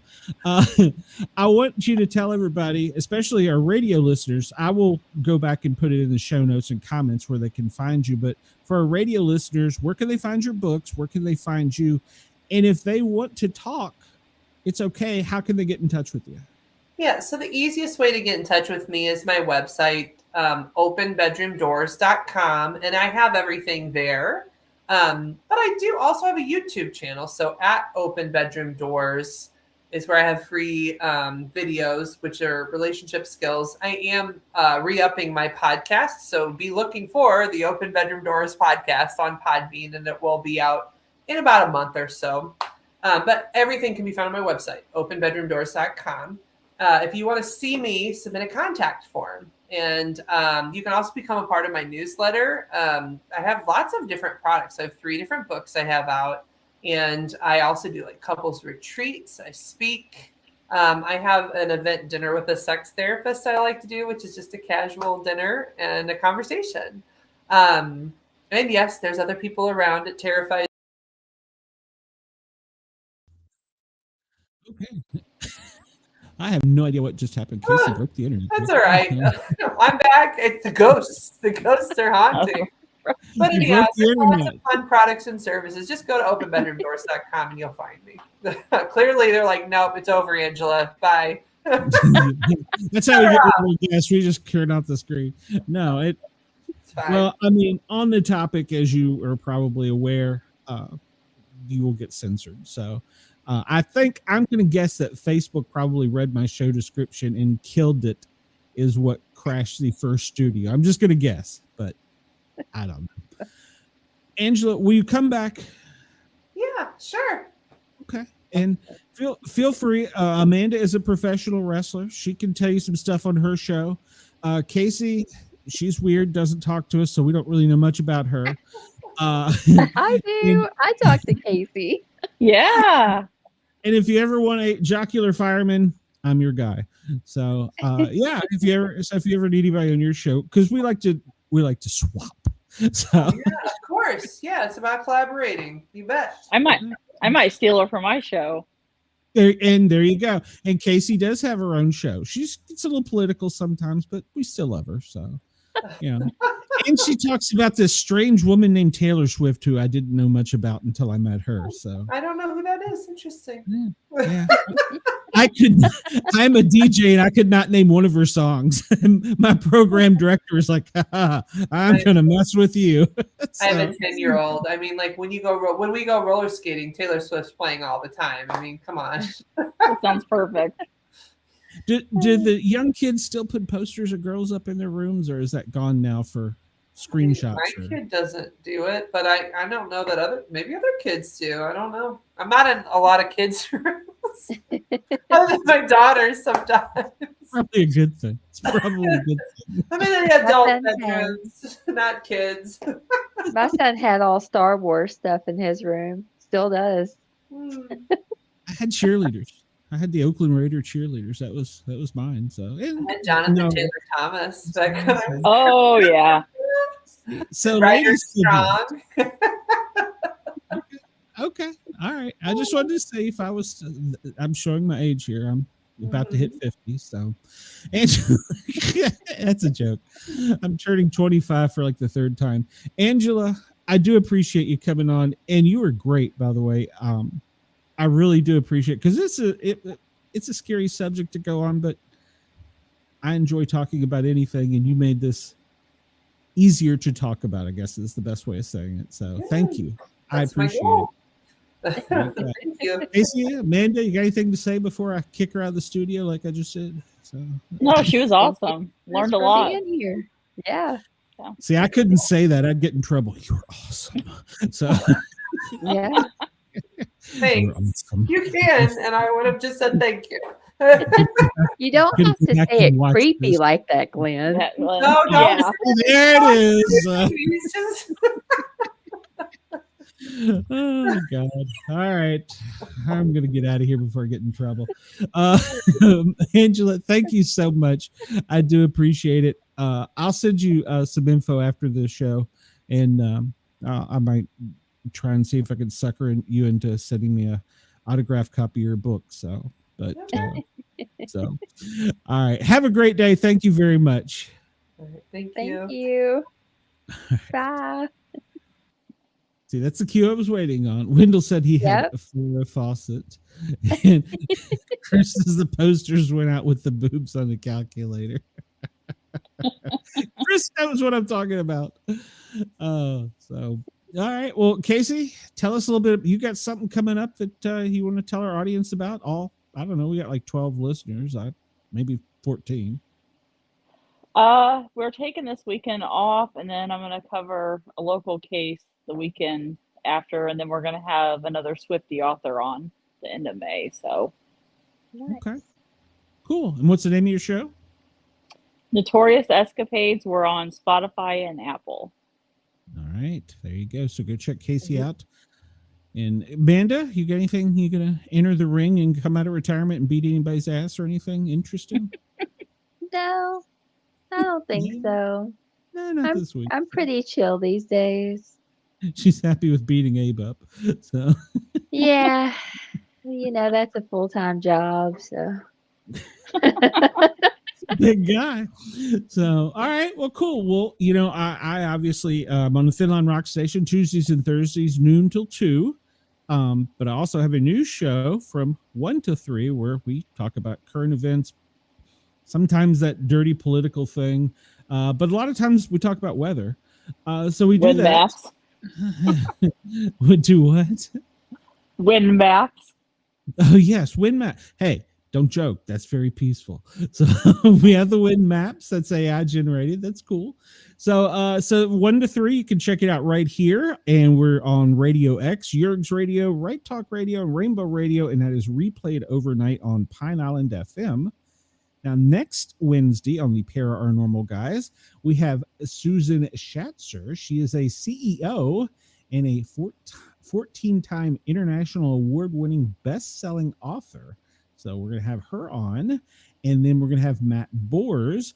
If you don't know him, he is an Eisner-winning comic book editor and a Pulitzer Prize finalist for cartooning. So we're going to have a great show next week. So yeah, I hope everybody can come back and see it. And I assume that's about it. Since you ladies are done with me, I'm going to play some music and get us out of here. So everybody in the chat, thank you. And go tell Salty he is not blackballed. I don't want her on Casey because she was so quiet tonight. Yeah, what the hell, Casey? Why were you so quiet? I'll call you out. I was taking everything in. I'm just trying to learn. Okay, so everybody have a great night before I get in trouble. It's like maybe we didn't shut up long enough to let her get a word in. That's true. That's true. So I do have that problem. So, well, Amanda, you'll be back next week. I don't know if Cheyenne will. Casey, you have an open door policy, so but you got to talk. Yep. Otherwise, you're going to start being called Andy. So We love Andy, so we do love Andy. So we do love Andy. We just got to get him to talk more. So we just got to break you in. That's it. Maybe this is the wrong show to break you in on. So No, we'll break you in. she'll be. Well, we did have Dick Legina on the show once. Vic. Was it Vic Yeah. Legina. Vic. Yeah. Vic. Yeah. Yeah. We've He's had some great. crazy shows. He is. You're friends with him. Yeah.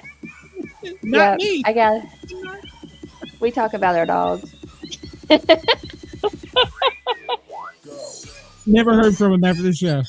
All right, everybody have a great night. We will talk to you soon. Yurt's Radio, Rainbow Radio, we are out of here. Thanks for letting us tickle your ears.